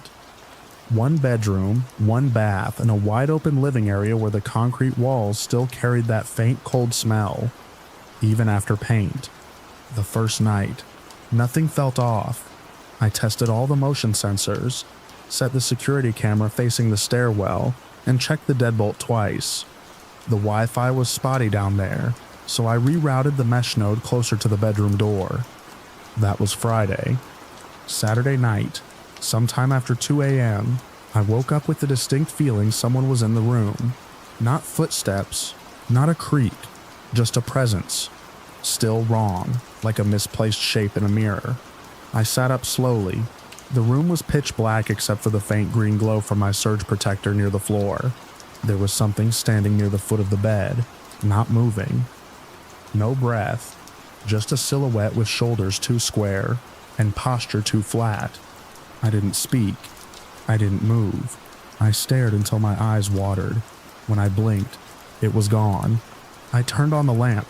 Nothing. I checked the cameras. Nothing on the footage. Not even motion detection flags. The next day, I reset the router and took apart my security setup. Everything looked fine, but that night as I tried to fall asleep again, my smart home assistant gave a soft chime, 3 ascending tones. Then in its flat synthetic voice announced, "Warning, irregular presence detected, defensive posture recommended." That assistant had been manually disabled the day I moved in. I checked. Still off. No power. No input history. The log said it hadn't been activated in over a week. I unplugged it entirely. The third night, I didn't sleep at all. I kept the lights on, my laptop open, a static security feed looping on the screen. Around 3:12 a.m., the media app I'd left running on mute began flickering. Not a full crash, just the user icon on the account homepage started shifting. It was supposed to be a photo of me, but now it pulsed through symbols I didn't recognize. Circles inside triangles, jagged lines through faces, text in a font that kept shifting. I leaned closer and saw that each message lasted just long enough to read before being overwritten. "We see." "Closer now." "Why did you lock the door?" That last one made my stomach clench. I turned toward the entrance to the unit. Still bolted. Still dead silent. I didn't sleep after that. I changed every password I had, factory reset the assistant, and severed the router from every smart device I owned. For good measure, I left the breaker off that night. No power, no signals, just me and a battery flashlight. And nothing happened. No figure, no voice. The icon stayed normal.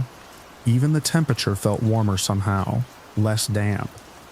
For a moment, I let myself believe it was over, that maybe I'd somehow let stress spiral into hallucination, that none of it had been real. But I kept thinking about how that presence had started in the room, how it hadn't needed the screen, the voice, the signals. Those came later. I never reconnected the smart devices, never used that media account again. I moved upstairs a month later, paid extra. The landlord never asked why. Every so often I wake up thinking I've seen that silhouette again, just before it vanishes into the wall or blinks out of the dark. Maybe it was never about the basement. Maybe it was just the first place I noticed it.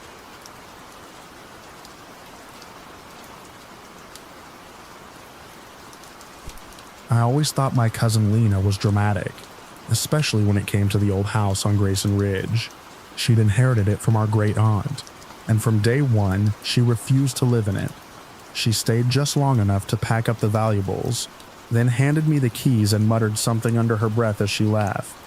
"Don't ignore the footsteps. And if you hear laughter in the front room, don't come out." I laughed it off. I'd always wanted a big place to myself, and the house was beautiful, arched doorways, creaky but solid wooden floors, a wraparound porch that caught the morning light just right. My sister Meg helped me move in. She brought her friend Rory along, and the 3 of us spent that first weekend drinking boxed wine and pretending we were in an old movie. The first couple of days were uneventful. During daylight, everything felt completely ordinary. Sure, the house made noises, timber settling, wind through the attic vents, but nothing unusual for a place that old. Rory, a self-proclaimed skeptic, joked that Lena had just wanted to dump the place and scare me out of asking questions. Even Meg dismissed the warnings. "Every old house has a ghost story," she shrugged. But on the third day, something changed. We'd all been up late, binging horror movies until we passed out in the living room. Around 3 in the afternoon the next day, Rory decided to shower in the guest suite at the back of the house.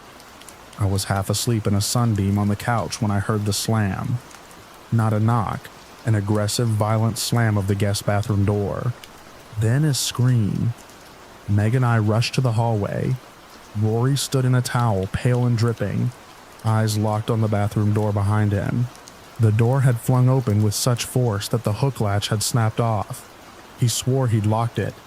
There was nobody there, he kept saying, but something pushed it open. We searched the house. Nothing. No animals. No people. Every window locked. I tried to write it off as pressure changes in the old plumbing. Maybe a gust of wind, but the tension stayed with us. That night, Rory didn't say much. He left the next morning and didn't come back. That's when I started noticing the sounds. I'd be in the kitchen making lunch, and I'd hear the creak of floorboards upstairs, deliberate pacing steps. Once I called up thinking Meg was home early, but her car wasn't in the driveway. I went upstairs. No one. Later, while doing laundry, I heard humming. A child's voice. Just a few notes, tuneless and airy, like it was drifting from the far side of the house. I followed it room to room, holding my breath. It stopped the second I entered the hallway. Meg insisted it was the pipes. "This place breathes," she said. "It's just air and wood shifting around." But it wasn't just sound. Late one evening, I was using the master bathroom with the door cracked open to hear the TV in the next room. The house was quiet. No guests. No music. As I rinsed my face, something broke the silence. Laughter. Not Meg's. Not Rory's. It was guttural. Childlike in pitch, but not in tone. Rasping and too loud for comfort. Echoing through the front sitting room like it came from a speaker set to just below distortion. I froze, soap still clinging to my cheeks. It didn't trail off or fade. It stopped abruptly, like it knew I was listening. I didn't move for a long time. Eventually, I forced myself to walk out. Every light in the house was still on. Nothing had shifted. No doors ajar. No footsteps running off into the distance. Just the same pristine silence. That night, I remembered Lena's warning. Don't ignore the footsteps, and if you hear laughter in the front room, don't come out. I didn't tell Meg. I couldn't. Not yet. But I started keeping odd hours, waiting to shower until she was home, avoiding certain rooms after dusk. We never saw anything, never caught anything on tape, but the sounds continued. Some mornings we'd wake to find cabinet doors hanging open in the kitchen. Once I heard a low adult voice whispering on the stairs at 4 a.m. Just 3 words, muffled and slow, like someone rehearsing speech patterns. We don't go upstairs at night anymore. We keep the doors shut tight, and no one stays over. Meg still jokes sometimes, but there's a tension in her voice now. We've both heard it. We both know. I never moved out. I couldn't afford to. Over time, I've learned the rhythms. I keep the radio on during the day. I never lock the guest bathroom door. And when I hear that laugh again, I stay exactly where I am, breath held, waiting for it to stop. And it always does. Eventually,